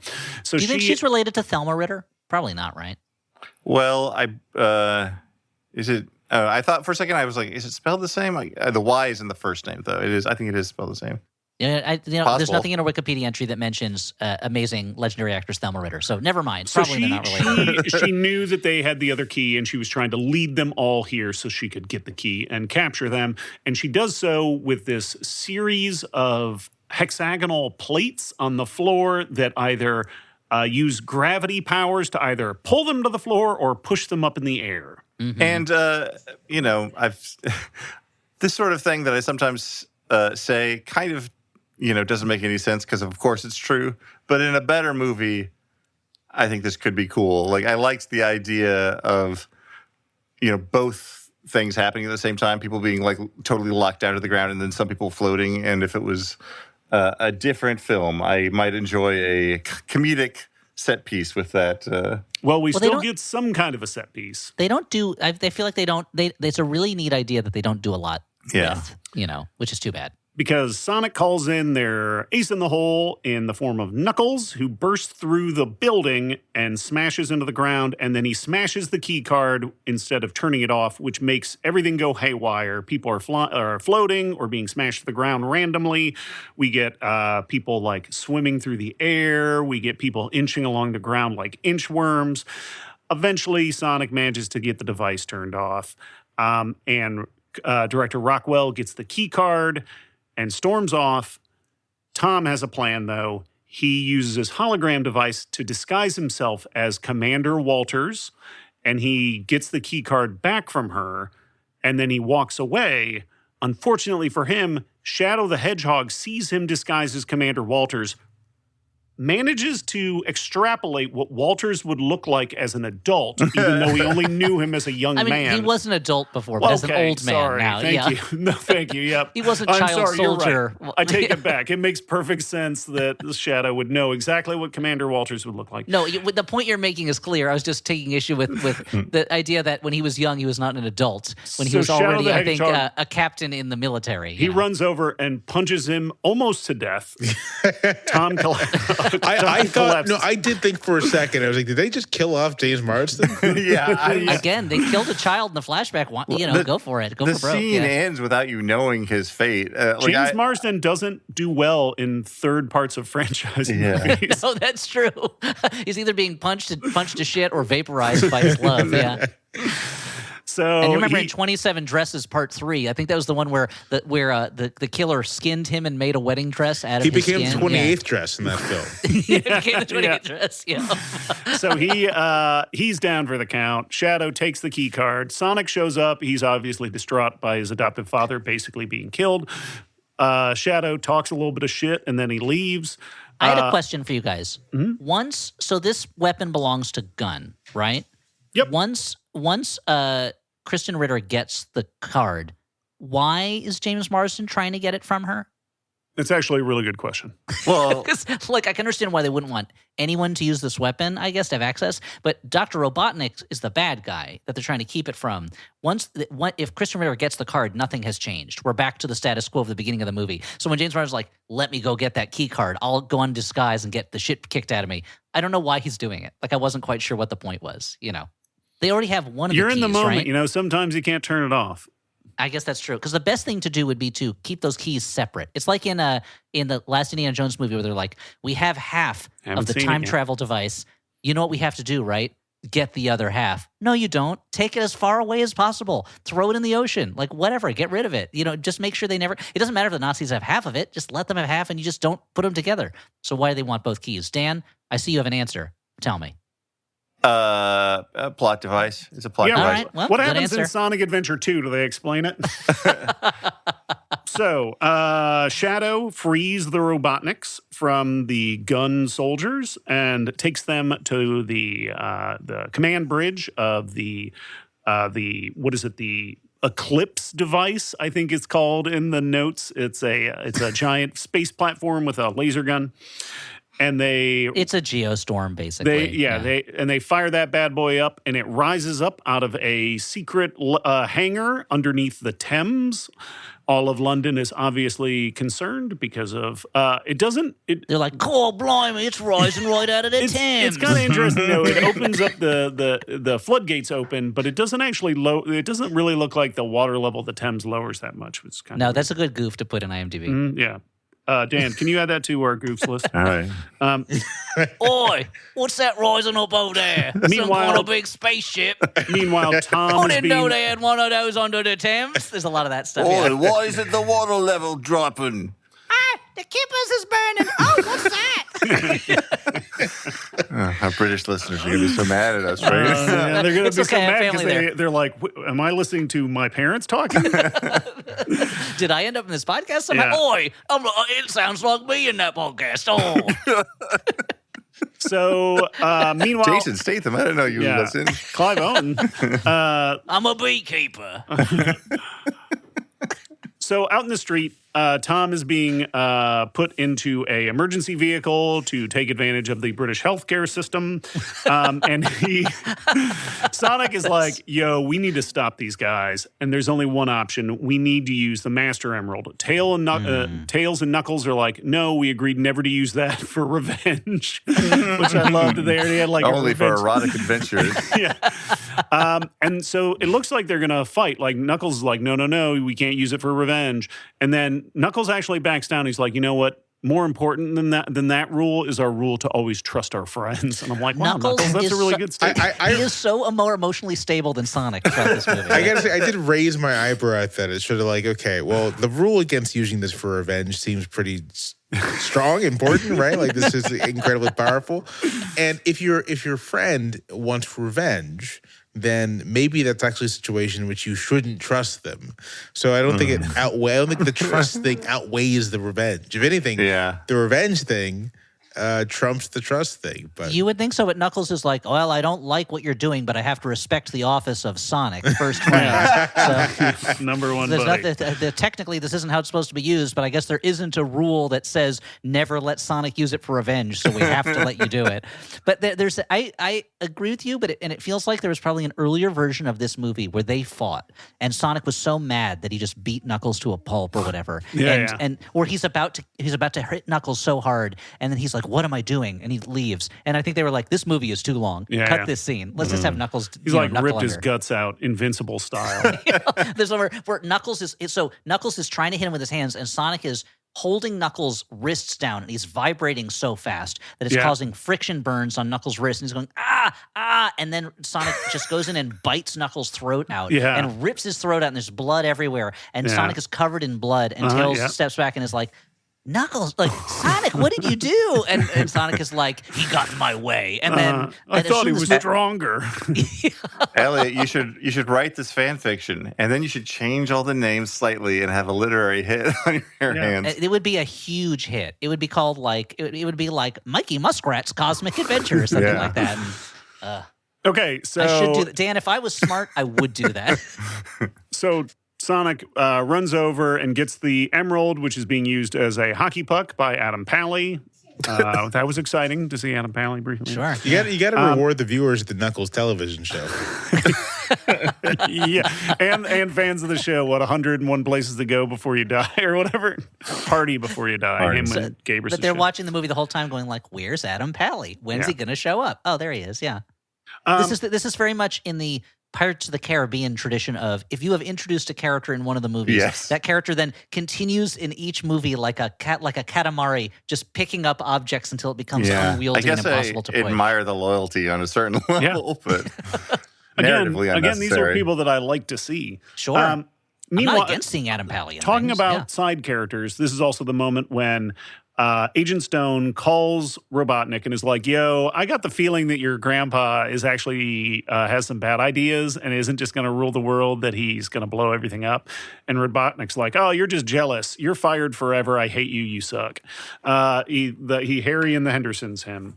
Meanwhile, well, not exactly. I mean, Harry and the Henderson is for the good of the Harry. Yeah. You're saying this, you don't mean it. Yeah, maybe. Honestly, talking about things that we expected to happen in the movie that like we thought there'd be a different payoff for. Like I thought that at some point it'd be clear that like Carrie was like laying it on extra thick because as like the genius Dr. Robotnik, he had realized that it was true, you know, and he was like doing it to keep his grandfather off the tail while he like worked against, you know, something like that.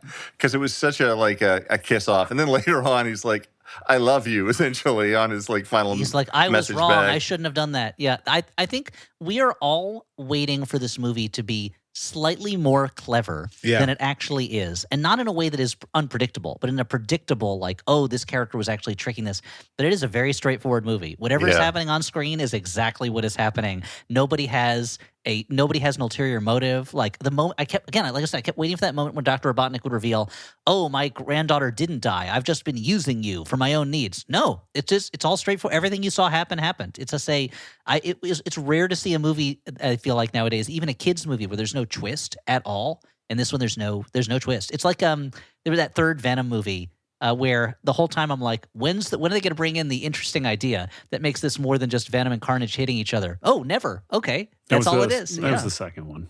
What was the third one was the last one. I mean, the second one. The third one was like the more like overtly romantic one between the two of them. Yes, and there were twists in that. You had a Venom horse, you had a Venom frog. Yeah, exactly. So speaking of things on screen, here we now see the space station leave orbit and is now above planet Earth, and it extends its laser beam array. Oh, wait, guys, I should mention, I'm just looking at the Knuckles Wikipedia entry just to learn some more. Sure. He does appear as an unlockable playable character in Super Monkey Ball Banana Rumble. Oh, okay. Okay, all right. So if you guys were wondering if he was an unlockable playable character in this game I've never heard of before. Did you never play the Super Monkey Ball games? No, I am not aware of them. Didn't know they existed. The first Super Monkey Ball actually was quite good. Yeah. Oh, okay. Yeah. Oh, that's good to know. All right, I'm not familiar with them at all. I thought it was. It feels like like if a character in a sitcom goes to Japan, this is like the quiz show they would see on TV. Yeah. You know? So Sonic the Hedgehog, who is now powered up by the Master Emerald, is now a being of pure light and energy. He's Goku the Hedgehog now. Yeah, he is. This is when we enter what Dragon Ball Z territory, and in this case, I would imagine Shadow would be Vegeta. So he blasts through space, and he blasts through the space station, and he and Shadow punch the crap out of each other. We get a full-on super fight. And this is very Dragon Ball, that they're just fighting in a nondescript landscape. Yeah, punching through mountains. Yeah. They don't spend that much time powering up, which is the joke about Dragon Ball Z, but because they're already powerful.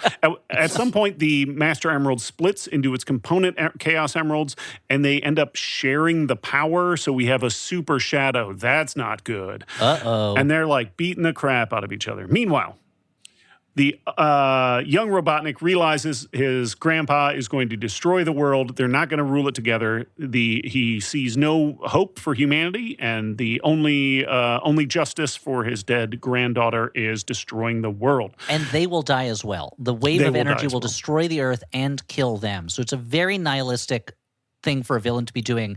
And it's almost as if him then turning into like a goofy scorpion armored man is not enough to overcome the idea that he's literally trying to kill every human in existence, including himself. That's his ultimate plan. Yeah, so we get a fight scene where they use their nano armor to turn themselves into Scorpion Men or Praying Mantis Man, and there's they throw in some like cartoon style goofs here, and it is again like two Jim Carreys fighting each other, and there's some jokes there. There's some fun jokes there. Again, it's slightly overshadowed by the fact that one of them is a man so in grief over the death of his granddaughter that he wants to erase humanity and end his own life in the bargain. So it's a little bit, again, there's a darker pall that hangs over the jokes about like, I hit you with a really big fist. It's a battle for the soul of Gerald Robotnik, and they do it by hitting each other with weird fists. That all the bug puns in the world can't quite wash away. Yeah, it's all deflection. I don't know. I talked about this movie with my therapist this week, and it's complicated. I'm kind of like a hedgehog. I've got this spiny exterior, and it keeps people away from distance. me. Yeah. I'm always running from intimacy, from affection. Yeah, I'm kind of like a hedgehog. I love to eat hot dogs. I wear red shoes.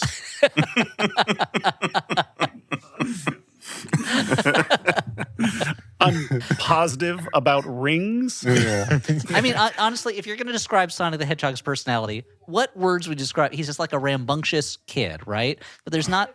What's more? Is there anything more specific In this, than that? I like before the movies. I wouldn't have. I'd be like, he's fast. Like that's not a personality trait. No, but I don't mean know, in the but that's what I movies, got. In the movie, rambunctious kid is his personality.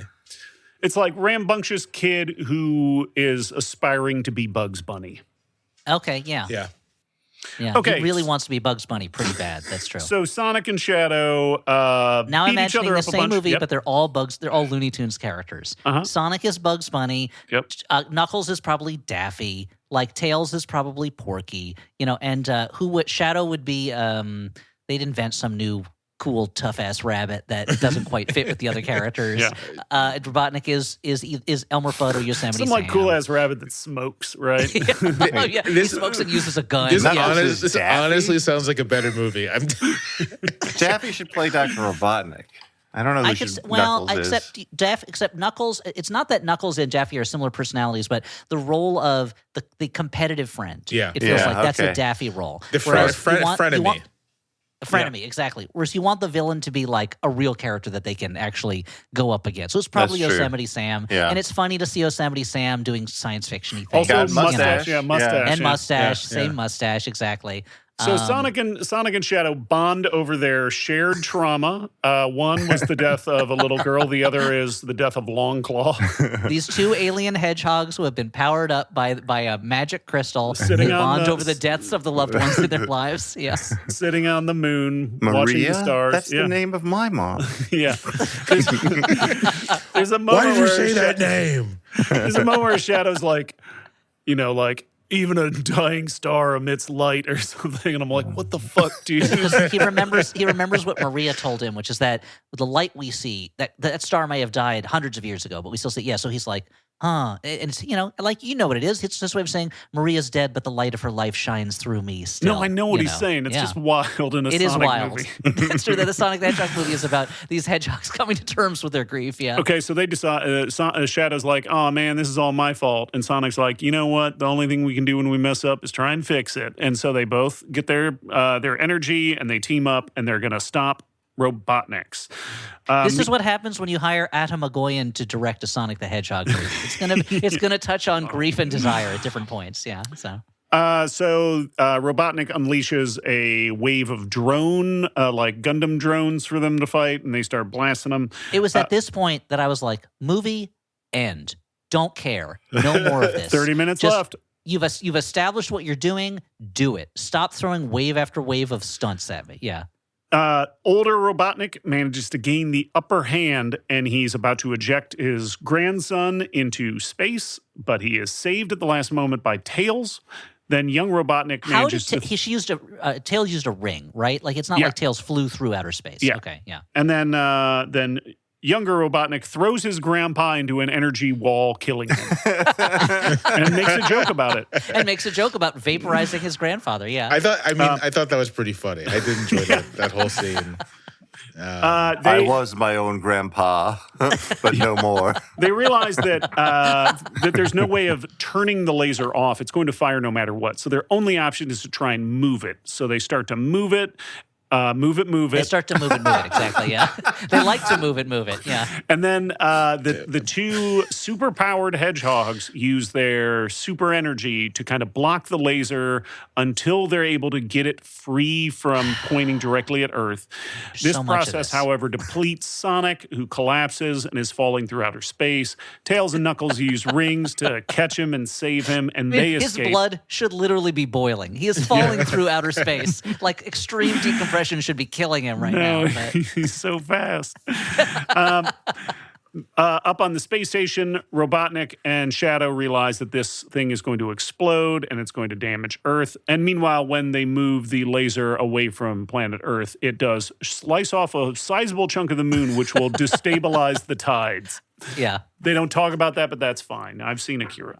And okay, so I mean, it's bad news for Tokyo. It already got beat up in that fight earlier, but this is only going to make things worse for them if Akira's anything to go by. Yeah. So Team Sonic escape and they make it to Earth. Robotnik and Shadow stay behind to move the station further away from Earth, so when it explodes, it will not kill everybody on Earth. Once again, They sacrifice themselves. Yeah. Robotnik records a final message apologizing to Agent Stone. It's actually pretty touching, right, guys? As much as anything in the movie is. I think this moment with Jim Carrey is one of the most successsul emotional beats in the movie. I think he's pretty good in this movie. Yeah. I don't know if it's controversial to say it. Jim Carrey's really good.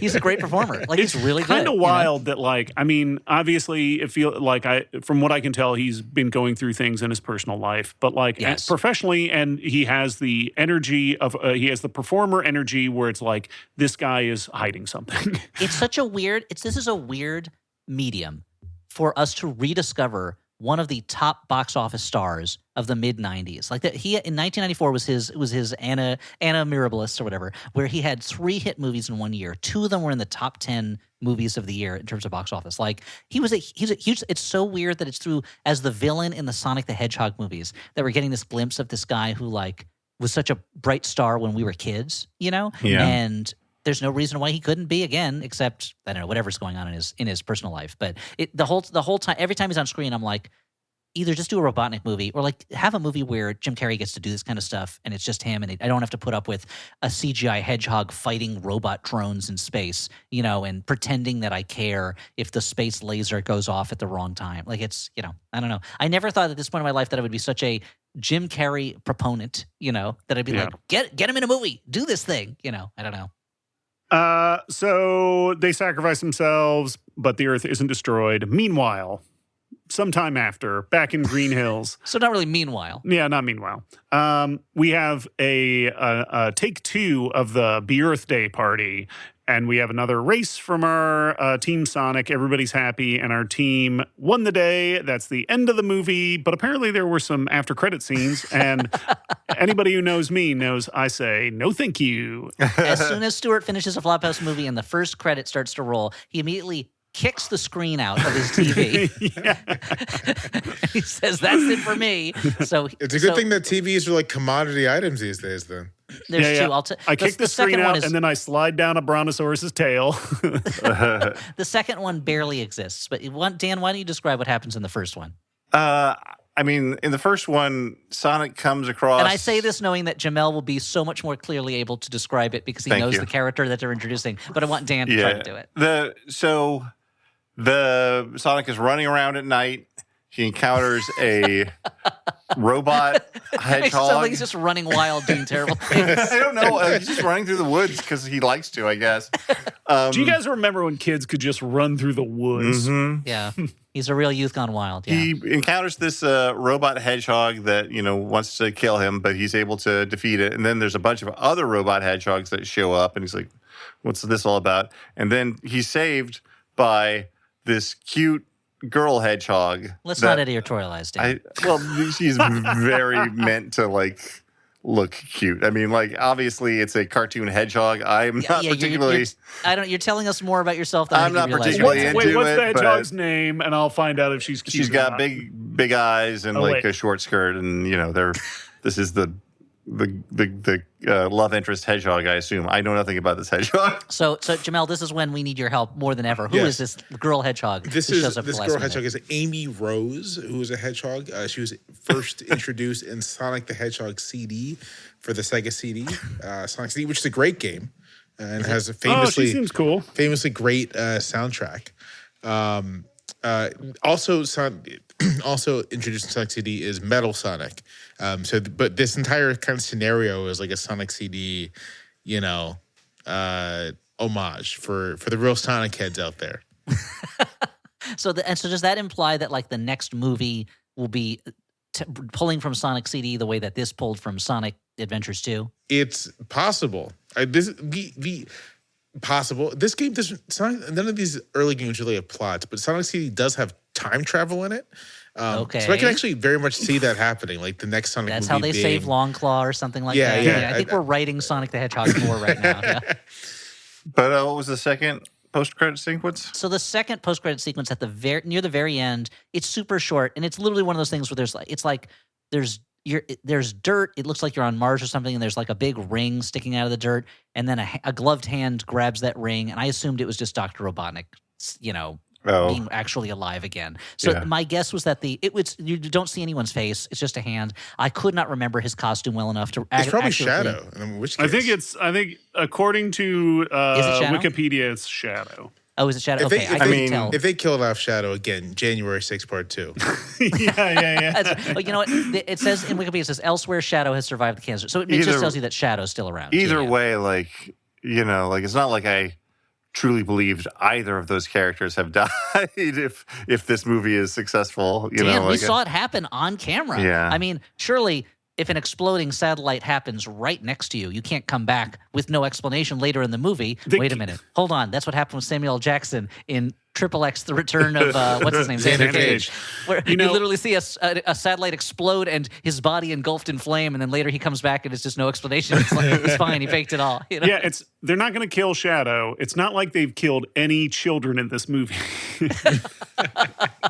Maria never comes. Well, that's Sonic the Hedgehog 4 Return of Maria, where it turns out maybe her brain was put into Amy Rose's body. Then Sonic the Hedgehog 5 is they're looking for the original brain for Amy Rose. Yeah, this is it all. I mean, it hangs together so tightly, this tight continuity. Yeah, well, this tight movie, let's do our final judgments about it. Is it a good, bad movie, a bad movie, or a movie we kind of like? And it gives me no joy to talk about the Sonic movies these ways, because I feel like there's probably a lot of because listeners they're beyond these ratings. They're just so beautiful. Yeah. No, I know a lot of people like these movies, and I think probably a lot in our listenership as well, because and I include myself in this number. I'm not trying to insult. I'm saying that probably the people who listen are like me, affable nerds who are maybe too attached to the junk of their childhood, perhaps as a defense mechanism against a horrible universe that we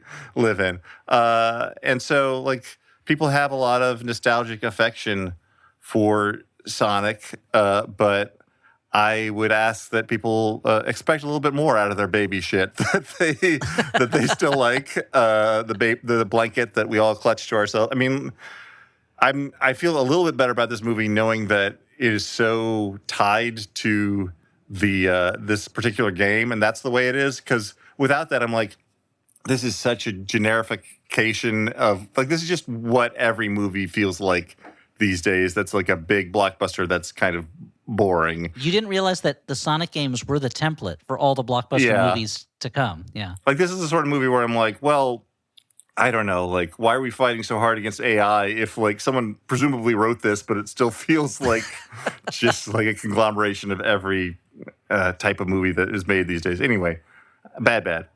Stuart. Yeah, I mean, I think this is probably a bad movie. I mean, I enjoyed talking about it quite a bit, and I find if you can skip over all the battle sequences, I think there's stuff that's likable in it. I mean, again, I enjoyed Jim Carrey's performance, and there's a lot of other actors who I think are doing fine work, and I, wish they could do other things, but I'm glad to see all of them. But no, I mean, it feels very silly, and I'm a little disappointed that it reaches a point where we have these two characters who, at least one of them is coded as a child, are just punching each other over and over, and that kind of sucks. I'm also going to call this a bad movie. I was really surprised looking up reviews for this. A lot of people were like, this is clearly the best of the Sonic the Hedgehog movies. It really won a lot of reviewers over, and I was surprised by that because, again, I'm just saying the same thing you guys are, which, there are comedy moments in this that I think are very successful, and I wish that I could see these performers in something that was not tied to the concept of doing a serious take on a Sonic the Hedgehog story. But I think the real falling down of it is that in a movie like this, the action should be the high point. You should be this movie is real dumb, but there's a couple action scenes that are really cool. And it's actually the stuff that is the hardest to get through in this movie, in my opinion. So I'm going to call it bad, but it's Well, I've seen worse. I've Yeah. seen worse movies. Yeah. Part 4 is set for release March 19th, 2027, by the way. Okay. Oh, okay, great. That's honestly my thinking. It's like I've seen worse. I mean, as far as like blockbuster franchise filmmaking for kids goes, this is far from the worst thing you could show a 7 or 8 year old. The fact that you do get in each of these movies like a real 90s vintage Jim Carrey performance is kind of magical. Like, I think you're right, Elliot. People have forgotten that like Carrey is this tremendously talented performer and comedic performer, and it's fun to see him in this mode. So it's like it's not good, but I didn't like feel bad watching it. I don't know. It's like it's not good, but it wasn't like intolerable. Yeah, I wish that's it was. fair. I wish it was shorter. I feel like there are bad movies that I will watch because Peter Sellers is in it and he's giving a funny performance. And I feel like this is not that different from that. Yeah. But usually those movies are like an hour and a half, and this is Right. Nearly 2 hours. If this were 90 minutes long, it'd be decent. Put it on a poster. In some ways, I totally get where you guys are coming from, but I also feel like the longer we've engaged in this project, the more I'm like, it could have been worse movies are the worst movies to me. The ones that are just like super mediocre. Like I'd rather watch a worse movie than watch something like this. You could watch Smurfs, the recent one. I did see that one. That's a rough one at times. Yeah, this is way better than Smurfs. Put that shit on the poster. And yet I enjoyed it less. Oh, you Way enjoyed better than- Smurfs more? Yeah, because it was weirder. I mean, this is like the most boilerplate version. Like, I feel like if like two people who are overpaid screenwriters, and I'm mad at them because they have jobs, are told to write an adaptation, like this is what like gets crapped out. Like, I think Dan. The idea that two people wrote this would be hilarious. Right, to me. 80. Obviously, there's 3 credited screenwriters, and there were many more that probably worked on it. But it is not like you can't. It's not like they were like, hey, let's just crap out a Sonic script. No, they wrote the project that they were directed to I'm write. sure they like earned their money simply by dealing with the number of crazy rewrites and bad ideas. There was a moment where in a meeting, an executive said to them, "But how do we really establish Shadow's emotional trauma?" And that is worth being paid at least $200,000 just to have to deal with that moment of being told that. I don't know if I mentioned this on the podcast. My nightmare that I have right now. I used to have a nightmare that I was this age and I still worked at the Daily Show and I was on a panel talking about comedy and the news, and I was like, no more of that. My new nightmare is I come home depressed from a meeting and my wife goes, "So how did the meeting with Lucky Charms go?" And I go, "They didn't like my take on Lucky." And I like that's the world of a working screenwriter right now is, what's your take on Lucky the Leprechaun? How do you get across what drives Lucky? And so anyone who worked on this, they had to deal with that kind of stuff. How do we get across, at some point they said, well, what's Tales's comedic fastball? What's the kind of joke only Tails can tell? And the writers had to be like, how do we answer an unanswerable question? So I have nothing but sympathy. No, you're right. They deserve their hazard pay.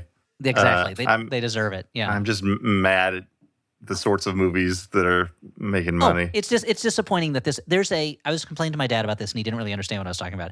There's an entire generation, maybe more, of creative people who should be making the movies that define these times and define what our imaginations can do in these times, and we're not getting them because these people have to make Sonic the Hedgehog movies, superhero movies based on old cartoons from when we were kids. Like, we're going to miss an entire generation of original ideas and imaginings, and I'm very sad about it. Yeah. But you can't blame the people who are doing it. They got to do the job. They got to make a living. Or just not even if not original ideas, then just like strange blockbuster movies. I don't know. I watched Dick Tracy for the first time recently. Oh man. And I was just I haven't seen that since it came out. I got to watch That it. is a singular vision. I was just like it boggles my mind how the movie got made. There was so much marketing behind it. I remember being so like going to McDonald's and being like, I gotta catch all the villain like stickers or whatever the fuck. Just the idea also that it was like, Batman was huge. It'll be big. Dick Tracy. They're both old comic book characters, right? Yeah.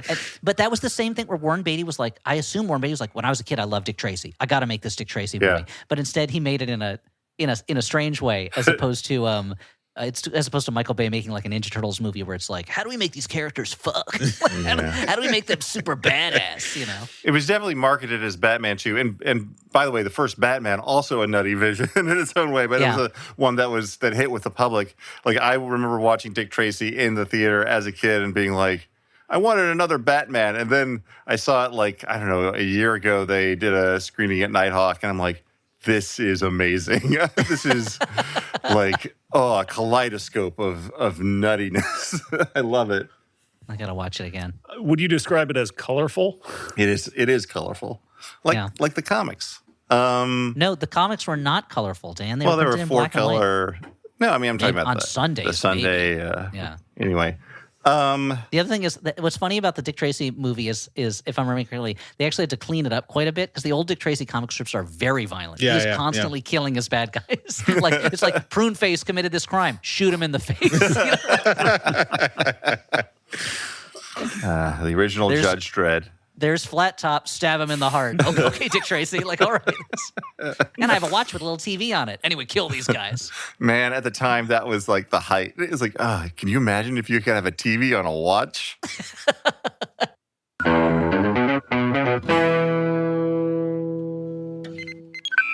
Greatest Trek is the hit podcast about new Star Trek shows, and right now we're talking about all things Starfleet Academy. Starfleet Academy is a Star Trek show made for everyone, from lifetime Star Trek nerds to folks who only like My So-Called Life in Dawson's Creek. We even had a special writer and actor guest for the 5th episode this season, the hilarious Tawny Newsome. Look, there's always something fun on the Greatest Trek feed because when the season's over, we're going back to watching the original series. And hey, if you like old Star Trek, The Greatest Generation just had its 10th anniversary. That's Greatest Trek for new Star Trek and Greatest Generation for the Star Trek you grew up on. Both shows you can find on MaximumFun.org.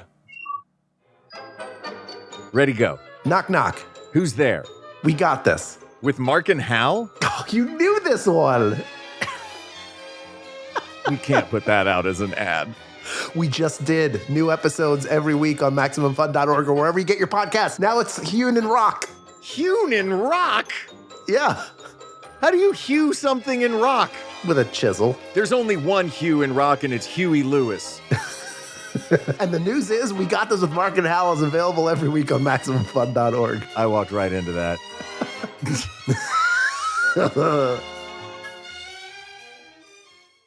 This podcast is brought to you in part by Squarespace. Hey, you ever go online? Huh? Squarespace gives you everything you need to offer services and get paid all in one place. Get paid on time with professional on-brand invoices and payments you can do online. And you can streamline your workflow with built-in appointment scheduling and email marketing tools. All of the little pieces you need to have a successful business on the internet. Also, cutting-edge design. Ever heard of it? Well, Squarespace has it. They've got a complete library of professionally designed, award-winning templates for your website. What is your website? Doesn't really matter because Squarespace covers all of the bases with options for every use and category. You got intuitive drag-and-drop editing, styling options, unrivaled visual design effects. You don't need experience. You don't need to know how to code. You don't need to know HTML.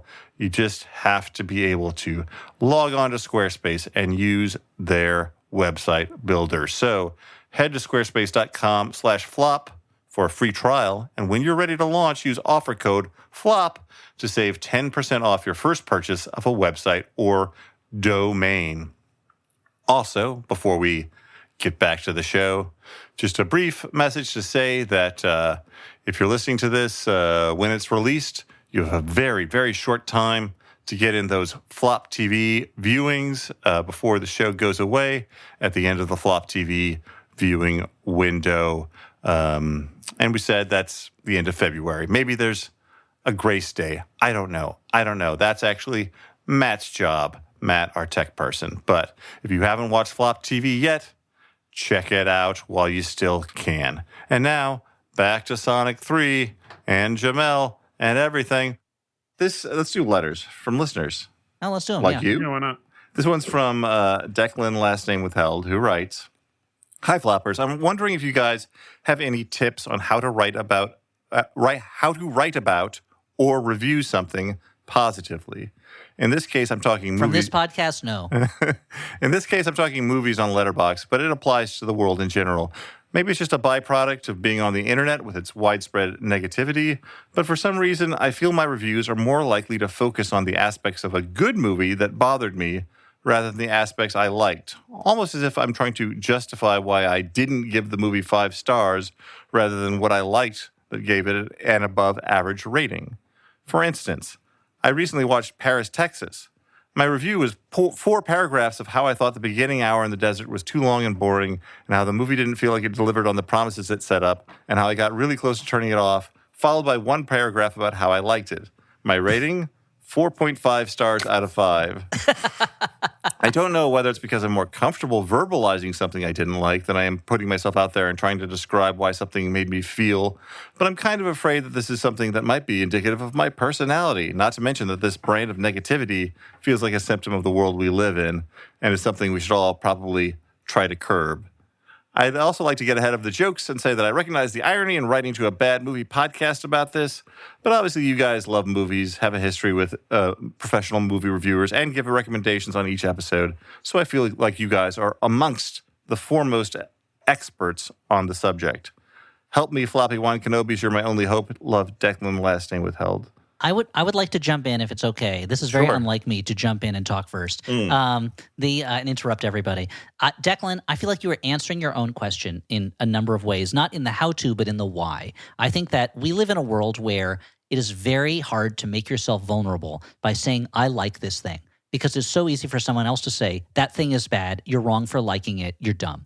And the internet, which should have created a world where there's a certain level of anonymity so you can say, I like this thing without fear that someone's going to come at you, because who gives a shit if someone you don't know in real life comes at you, is the opposite. It's much easier for somebody who you've never met to shit on you for saying you like a thing that they don't like. And so I think that it's very hard for anyone right now to make them, or it's harder than it once was, to make yourself vulnerable by saying, I like this thing. It really means something to me. And it feels like all of politics right now is based around, it's easier to say what I hate than to say what I like, to say what is good rather than what is bad. And so I would say, this is my theory about this. This is my thing we have to do. I feel like we've got to drop the kind of nihilistic fear of vulnerability that has typified a lot of culture since, let's say, that in those 1990s that Sonic the Hedgehog was trying to teach us were so great, and go back to the more like sincere, more innocent, kind of cornier, goofier, in a lot of ways, kind of like less cool way of living that I would say existed from the Romantic era into, roughly the 1970s, 1980s, with some bumps here and there, when it was like, people were really excited about things they liked and really want to share things they liked. And I feel like that's a lot of where science fiction fandom comes from, is I like these things that the people around me don't like. So I'm going to find other people like me by being extremely vocal about what I like and searching out the people who also like those things. And now we've kind of gone the other way, where I think people glom together based on sharing that they don't like things. And the first step is just to try to be okay with being vulnerable. And if someone says, I don't like that thing you like, to be like, okay, cool, well, I still like it, but it's hard to do. I know, certainly when I was a younger man, I felt it was much easier to be funny about the things I didn't like than to be genuine about the things I did like. And when I hosted a film series at the 925 Tribeca, it was a lot easier to get people to come see movies if I was like, this movie's so bad, you're going to love it, than if I said, this movie is great, you're going to love it. And I think it's all that fear of being vulnerable, I think, at a certain level. So I would say you got to just gird yourself for those moments, and try it when you're writing this is my assignment I'm going to give you. The next time you write a Letterboxd review, I don't want you to mention anything in the movie you didn't like. I only want you to mention the things you did like, and don't feel like you need to justify your star rating, in any way. That the star rating and the write-up can be separate things in a way, and you could just focus on the things that you like. That's my assignment for you, Declan, and for the world. Guys, prove me wrong. I don't care. What? I'm not letting I'm letting myself be vulnerable How here. could I even prove that? I don't.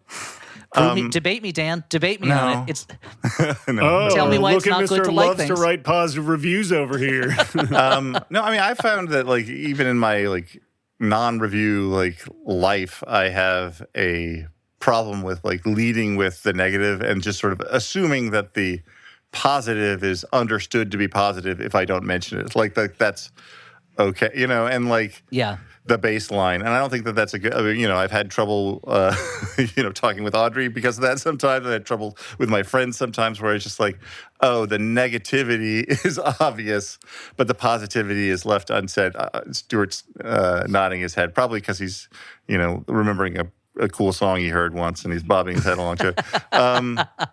But Yeah, probably the Addams Family no, song, it's good to be aware of this sort of thing. I think if you want a how-to, I think in reviews, like it's the only thing to do is to think like, why did this affect me positively? Like, what did I think was it that I responded to and write about that? Or like, even if it didn't affect you per se, like, what is the movie that you're watching? Like, what's it trying to do?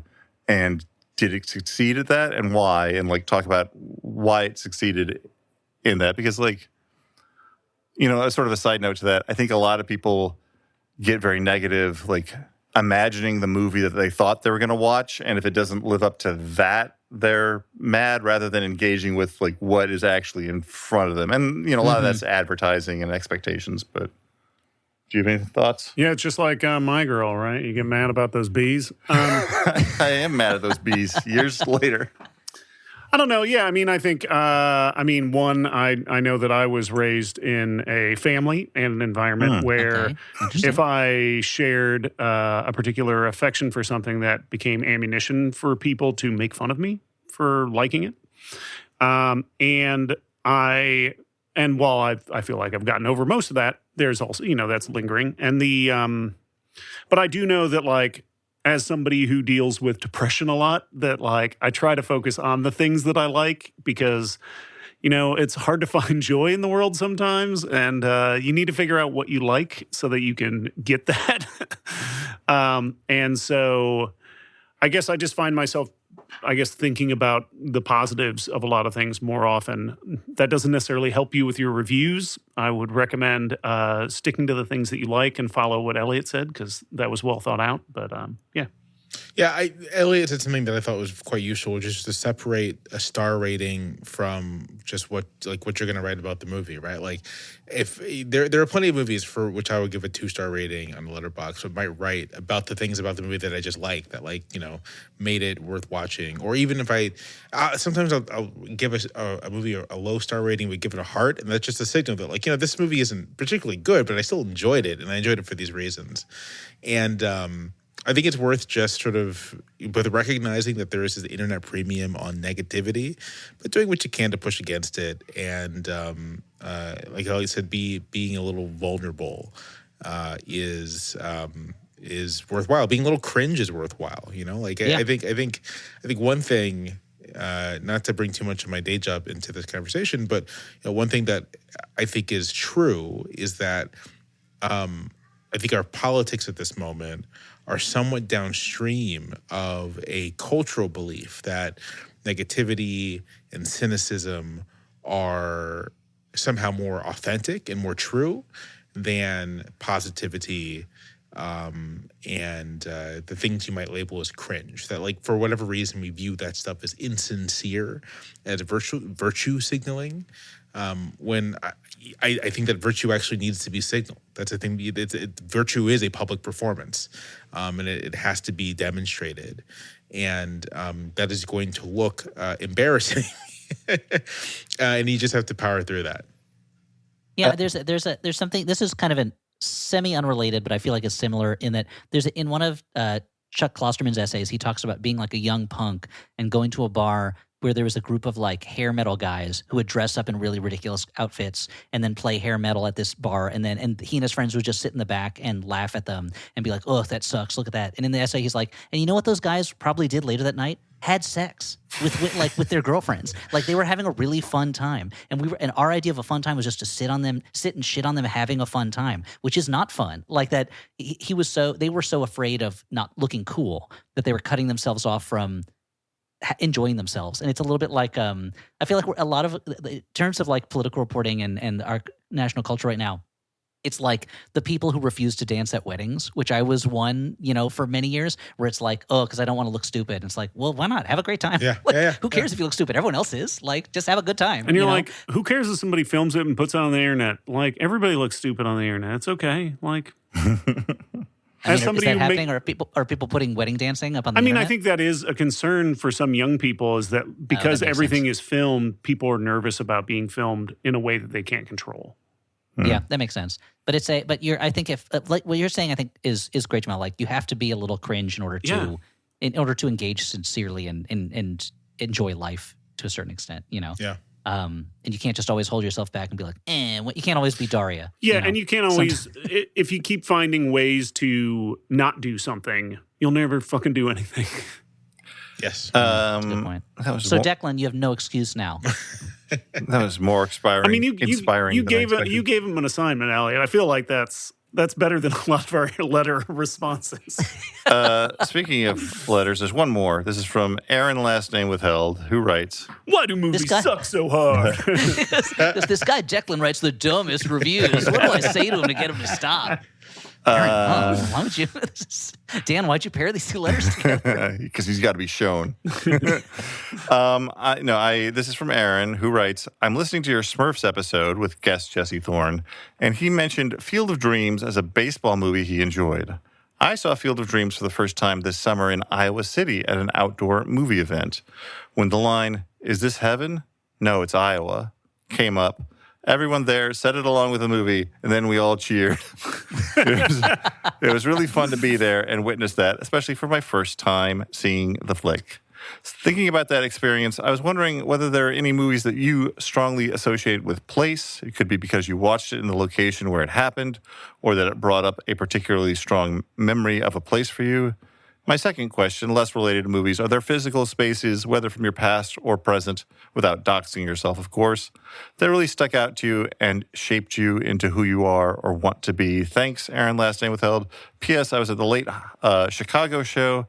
Had a really great time. Thanks for all you do, and I hope Stuart and Elliot aren't too mad at Dan for the roast, because I had a great time. Oh, yeah. Dan's referencing a PowerPoint he does where he roasts me and Elliot, and I'm still livid. Yeah. Look at him. Yeah. He's shaking. I'm vibrating like an angry Sonic. Yeah. The vein in his forehead is throbbing. I mean, I feel like the cheat on a question like this And is his always penis. is. Dan, Sorry, I thought about not saying it, and then I said it. I mean, I have That my is the penis Flophouse out way. while I podcast. I mean, the cheat for me is always movies that are like Stuart says, what would Tom Bombadil do?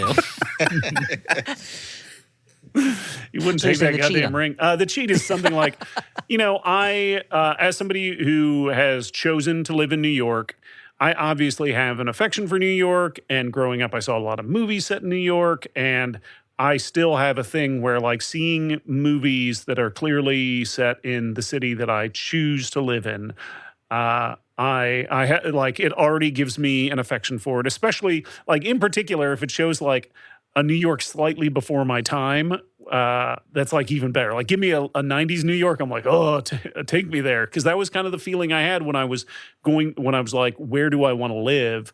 That was the type of movie that I would see. And those were the things that kind of pushed me over the edge. Mm-hmm. I have a couple of thoughts of movies for slightly different reasons in each case. I saw, why am I blanking? Night of the Hunter for the first time.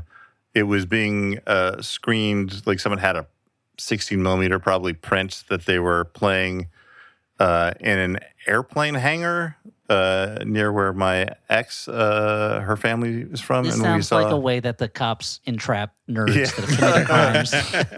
But no, it was just a wonderful, like, it was like semi-outdoors, like a unique way to see that movie. And I've seen a lot of movies at different, like, interesting venues, but this one stuck with me for some reason, possibly because I was also seeing a great movie for the first time. And And I think I mentioned before that there was like a documentary about the Eugene Merman Comedy Festival that I watched somewhat recently that just had a cavalcade of like stages I had performed on or people I'd seen when I was first in New York coming to comedy shows that, felt very specifically interesting to me when maybe someone else wouldn't be as fascinated by the movie. What do you guys think? This isn't a memory of a good movie, but when I was just out of college, I went to a recently defunct, soon about to be brought back, drive-in movie theater in the middle of nowhere, Virginia, and saw the movie that came out that year, Obsessed, with Beyonce, Ali Larter, and Idris Elba. And it was just like such a great time, like watching this terrible movie with a bunch of my friends, eating snacks and like hanging out, and just sort of like I associate drive-in movies with that experience. And whenever I see Ali Larter or Beyonce or Idris Elba, I do think about that movie Obsessed and that particular the stretchy time. arms, right? That's the stretchy arms one where somebody's hanging and their arms look like they're really long. Yeah, I think so. That was I a think we did an flop-ass episode on movie, that one years ago. Yeah. Similarly, there are two movies that stick out to me particularly for the time and the place, which was one was when I was a kid. My mom took me and my brother and sister to Mystic, Connecticut for the weekend because Penn and Teller were performing there, and our car broke down. We missed a day of school, and we went to the movies, and we saw The Sandlot in an otherwise empty theater. It was just the four of us and nobody else, and so The Sandlot will always be associated with Mystic, Connecticut to me for that reason. But also on the day of my wedding in Sonoma, California, earlier that day, while my wife and her friends were getting ready, Dan and Stuart and I and a bunch of my other groomsmen and friends, we went to go see Piranha 3D. And so now my wedding day is forever intertwined with Piranha 3D. And when I'm in Sonoma, which we go to regularly because my wife's parents still live there, I often will just think about this is where I got married, and I saw Piranha 3D. Two equally important things. There's something so fun about this pile of rowdy weirdos showing up to a multiplex that is just like we're waiting there for them to open the doors, and there's no one else in this empty parking lot, and we're like, "Yep, 10 tickets for Piranha 3D, please." And I think there were like two other people in the theater who were not with us. Mm-hmm. Yeah, they had to put up with us. And we talking. dragged them to the wedding. Great friends now. They're very close friends now. Yeah. Are there like personal spaces like she asked about? I mean, the thing for me is like, everything imprints on you, I don't know Especially if you're made of a silly putty. I don't know I have a better answer. Like the first 17 years of my life, I was in a small Midwestern town where I was bored all the time. And obviously that looms large in my life just because it was where I grew up. But I can't really certainly when I first got married and things were very strange, and my husband was still enthralled to the memory of his first wife, the first Mrs. De Winter. I often find myself still dreaming of Manderley, that I'm still back there. So it made a big impression on me, yeah. Well, there you go. That's what you get. A Rebecca reference. Yep, exactly. So reference the movie Rebecca. Let's for more, see the Mitchell and Webb sketch where they're talking about how they made the mistake was making the movie Rebecca, where they're saying, no, that's the room the second Mrs. De Winter will not be allowed into. And they had to convince Hitchcock to make the movie about the second wife as opposed to the first one. Yeah. And Hitchcock's that superhero guy, right? That's right. No, yeah, that's he's Will Hancock. Smith. Yeah, Hancock it's Hitch and Hancock put together to make Hitchcock. I totally He's a just did superhero who that. teaches Kevin James how to fall in love. And yeah. half-cocked is what you should never go off. And Mr. Yes. Woodcock. Is what they call therein Tom lies the Bombadil. Those forests full of ants were filled with Mr. Yeah. Woodcock. Yeah. That's why Goldberry was always smiling, right? Let's move on to our final segment where we recommend a movie that we saw that we liked perhaps better than Sonic 3. I last night, Is that possible? just last night, I watched The Color of Money, which is one of the few Scorsese movies Screen. I hadn't. Thank you. A+. In other countries, it's other colors. That's the thing. true. What? That's the thing. When they released it in other countries, they had to redub the part where they said what color Yeah, the money when was. Paul Newman looks directly into the camera and says, "The color of money is green." It's the last line. Can you imagine Paul Newman? They're like, well, we had to bring in for ADR for the international. It just looks like everyone goes, the color of money is blue. Okay, great, we got that. Okay, now for Italy or whatever, the color of money is orangey yellow. Okay, great, keep moving. The color of money has a little Petit Prince on it. I think that this movie sort of had like a middling reputation for a long time because it was a pretty big hit for Scorsese standards, but it was also, I think, among critics, like looked at as like, oh, he's doing something commercial, like for the money. Yeah. Even though you look at it now and it's like a damn art film compared to like most movies that are released, but but at the time, it was seen as the equivalent of him taking on like a Jurassic Park movie. Or something like that. I mean, especially because it's it's a sequel to a long ago classic film, The Hustler, and so people were on him for that, I think, too. But it's great. So it's written by Richard Price off of a novel by the same man who did The Hustler, and I just thought that like. I particularly was impressed like right out of the gate by the first scene, which I think sets up all the characters in such an elegant way with like the Scorsese camera moving back and forth. Like Paul Newman is talking to the woman he's sleeping with about she owns the bar and he's like a booze distributor, and he's having this whole conversation while John Turturro just keeps coming in asking for more money to be staked because he keeps losing to Tom Cruise, even though he's supposedly a hustler himself. And Newman slowly becoming more interested in the pool game that's going on than the woman he's talking to, and Tom Cruise being set up as this cocky weirdo. It's all in there, and you get so much character and sort of exposition about who these people are without it seeming like it. And it's just if you give someone who's masterful a pretty basic story, they're going to make something masterful out of it. And I really enjoyed myself.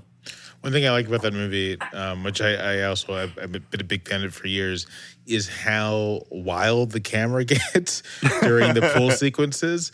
And it's fun because, it's an example of seeing a technique that Scorsese would use to great effect and like much more, obviously classic films like Goodfellas, but like it seems much more like appropriate subject matters applied to pool.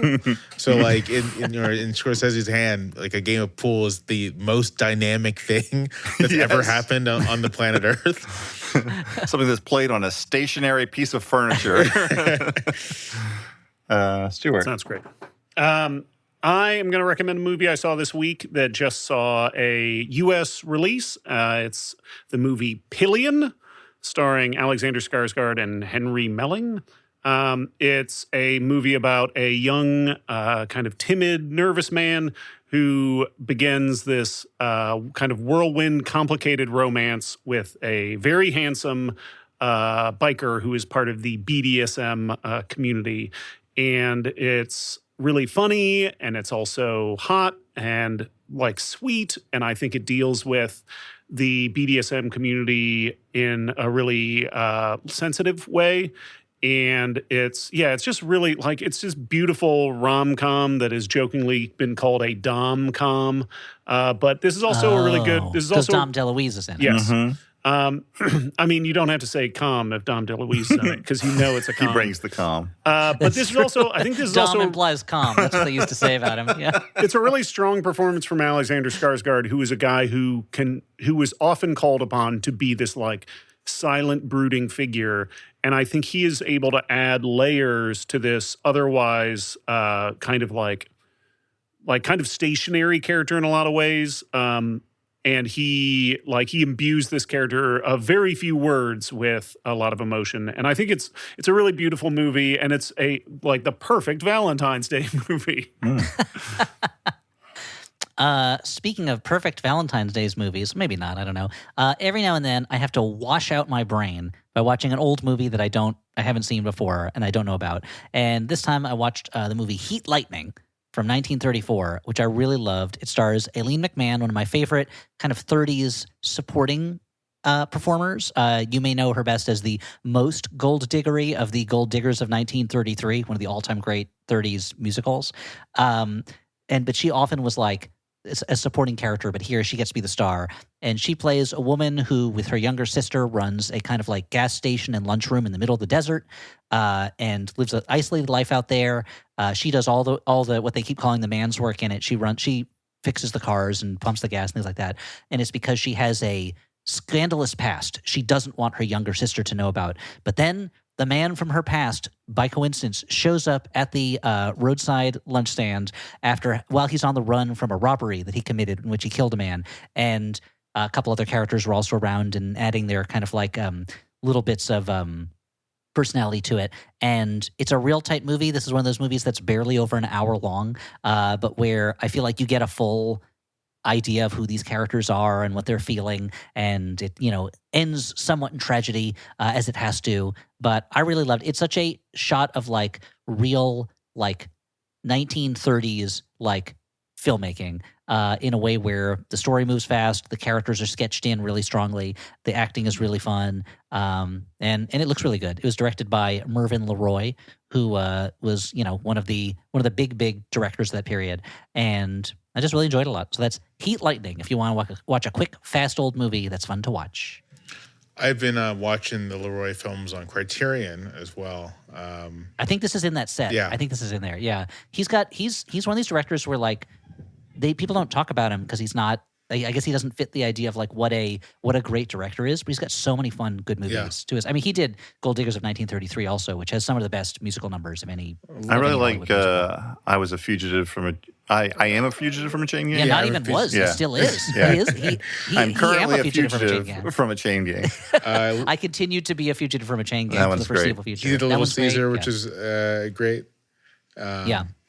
No, I'm going to recommend. We mentioned Wuthering Heights earlier, the new film, but I'm going to recommend the 1939 William Wyler Wuthering Heights that I recently watched, and it's just it cuts out half the book. It cuts out they cut out the whole second half. Yeah, it cuts out the second half dealing with the children of everyone, like the next generation of the Lintons and the whomevers. The Earnshaws, Lintons and the Earnshaws and Heathcliff in the book. But what it does cover, which is basically, not to spoil anything up to Catherine's death, is great. And it stars Laurence Olivier. So it's sort of like, Laurence Olivier is Heathcliff. Do you want to watch that for an hour and 40 minutes? Because it fucking rules. So that's what I'm going to recommend. The 1939 Wuthering Heights. And William Wyler's another. Oh, sorry, what did I say? I'll recommend reading Wuthering Heights as well. My wife is reading it for the first time right now, and I think she likes it. Tess, do you like it? She likes it. I know I really enjoyed it when I read it in high school, along with Jane Eyre, the Charlotte Bronte novel. But the three Bronte sisters all produced highlights of Victorian literature, and it's worth reading, worth checking out.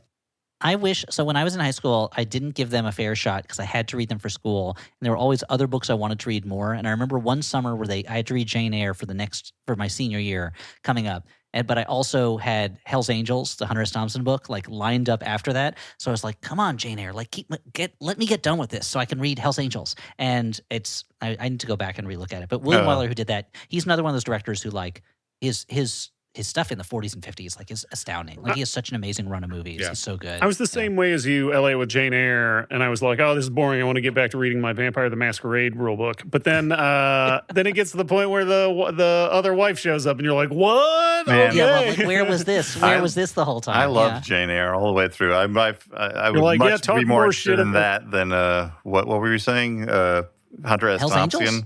No, thank you. Yeah, Hunter S. Thompson. Yeah. Oh man, I love how much of the book. I feel like it was really eye opening to read a book where she spends the whole time talking about like how ugly and weird this dude is, but she can't not be obsessed with him. And I'm like, wow, okay. Well, people's brains are different than I thought. The stuff with Rochester is all really. What my trouble was once she's done with that storyline for a while and she's with St. John for a while, I was like, oh boy, this guy is a drip. Like I don't want to be. This was a really cool story about a weird guy who keeps his wife in an attic. It's like something out of a horror movie, and now suddenly she's with this missionary who's just kind of like a boring dude. Yeah. You know? I mean, that's if I were going to try to sell like reading 19th century literature to younger people outside of the context of school, is that you have to remember this stuff was mass entertainment. It's the same deal with like Hollywood.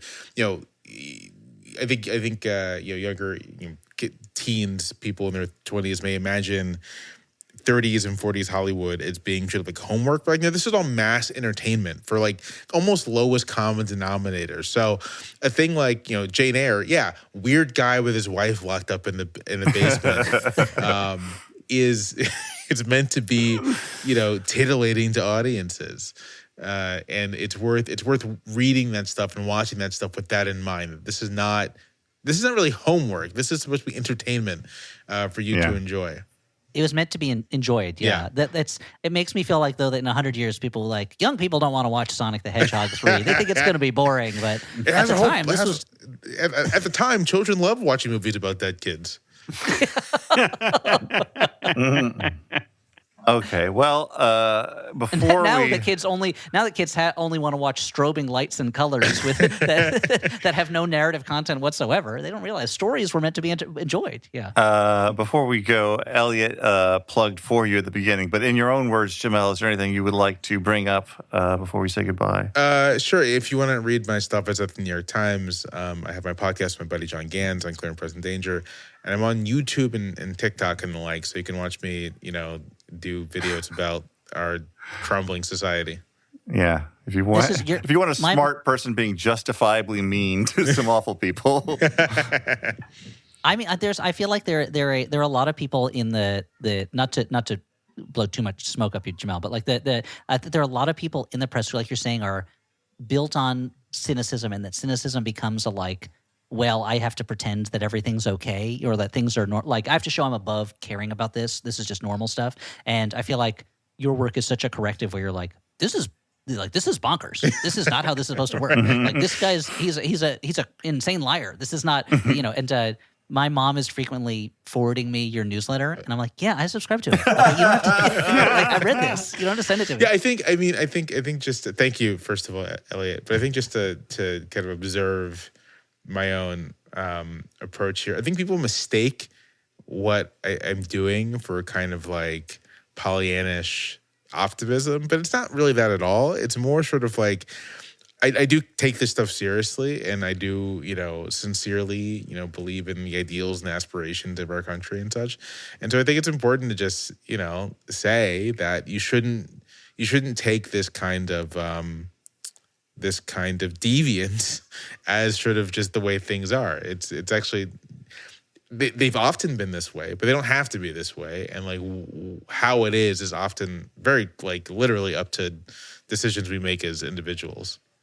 Yeah, I found it very refreshing, and maybe we'll be turned out to be wrong. Who knows? But part of being honest is being aware that you might be proved wrong at some point if things change. But recently, you online have been arguing with people who are like, Trump's going to shut down all the elections. And you're like, that's not how our election system works. Like, let's take a look at how the system actually works, what can actually be done. And that I think your point that by buying into that fear, we are helping them, basically. Yeah. Like, we're doing their job for it. The same way that when AI people are like, it's going to take over the world. And people parrot that. It's like, well, you're helping them sell their products. Only if people, let it. Like, you don't have to. Yeah. You're not a visitor from the future like Sam Rockwell telling us that it's already happened, We can make that choice. Very topical about your visitors from the future, Dan. You pick the current one. And that you are, I think you're, especially when you connect things to historical things, I feel like you are in the tradition of the great Robert Caro as presenting things as choices rather than inevitabilities, and that we continue to live in a world where choices can be made rather than, just being pulled along by the current of whatever. So I appreciate it. Thank you for doing that. Thank you. Thank you for taking time out of doing that to talk to us about this dumb hedgehog. Oh man, if us taking Jamelle away really like it was a butterfly effect thing, I'm going to be so upset. This is as soon as the episode is done, me with an eye patch is going to jump out and a scar on his face, going to jump out of a portal. Quick, you don't have Jamelle on the podcast. He needs to be doing something else right now. Oh, it's too late. We're like 2 hours too late. We already recorded it. Oh no. Well, from something inspiring to a bleak sci-fi scenario. Yeah, what a way to end the podcast. Thank you to our network, Maximum Fun. Go to MaximumFun.org for all the other great shows that they put out. They're wonderful people. Check out the other shows. Thank you to Alex Smith, also a wonderful person. Our producer goes by the name of Howell Doughty on the internet for his own music and comedy stuff. Check him out. But for now, for the Flophouse, I've been Dan McCoy. I've been Stuart Wellington. I've been Elliot Kalin, and we've been joined by Jamelle Bouie.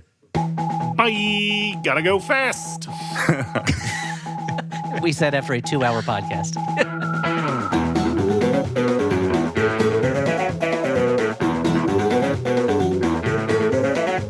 Yes, thank you for coming back, Jamelle. We'll start. We appreciate it, Jamelle, that you continue to potentially wreck your very respectable career as a major public thinker to continue to talk to us about Hedgehog movies. I That's something feel that I like really this appreciate. does not have the footprint to wreck his career. I was never know. just observing. I was like looking at my camera feed here, and it occurred to me that I have gray, and you can see the progression of the gray on me based on these Hedgehog episodes.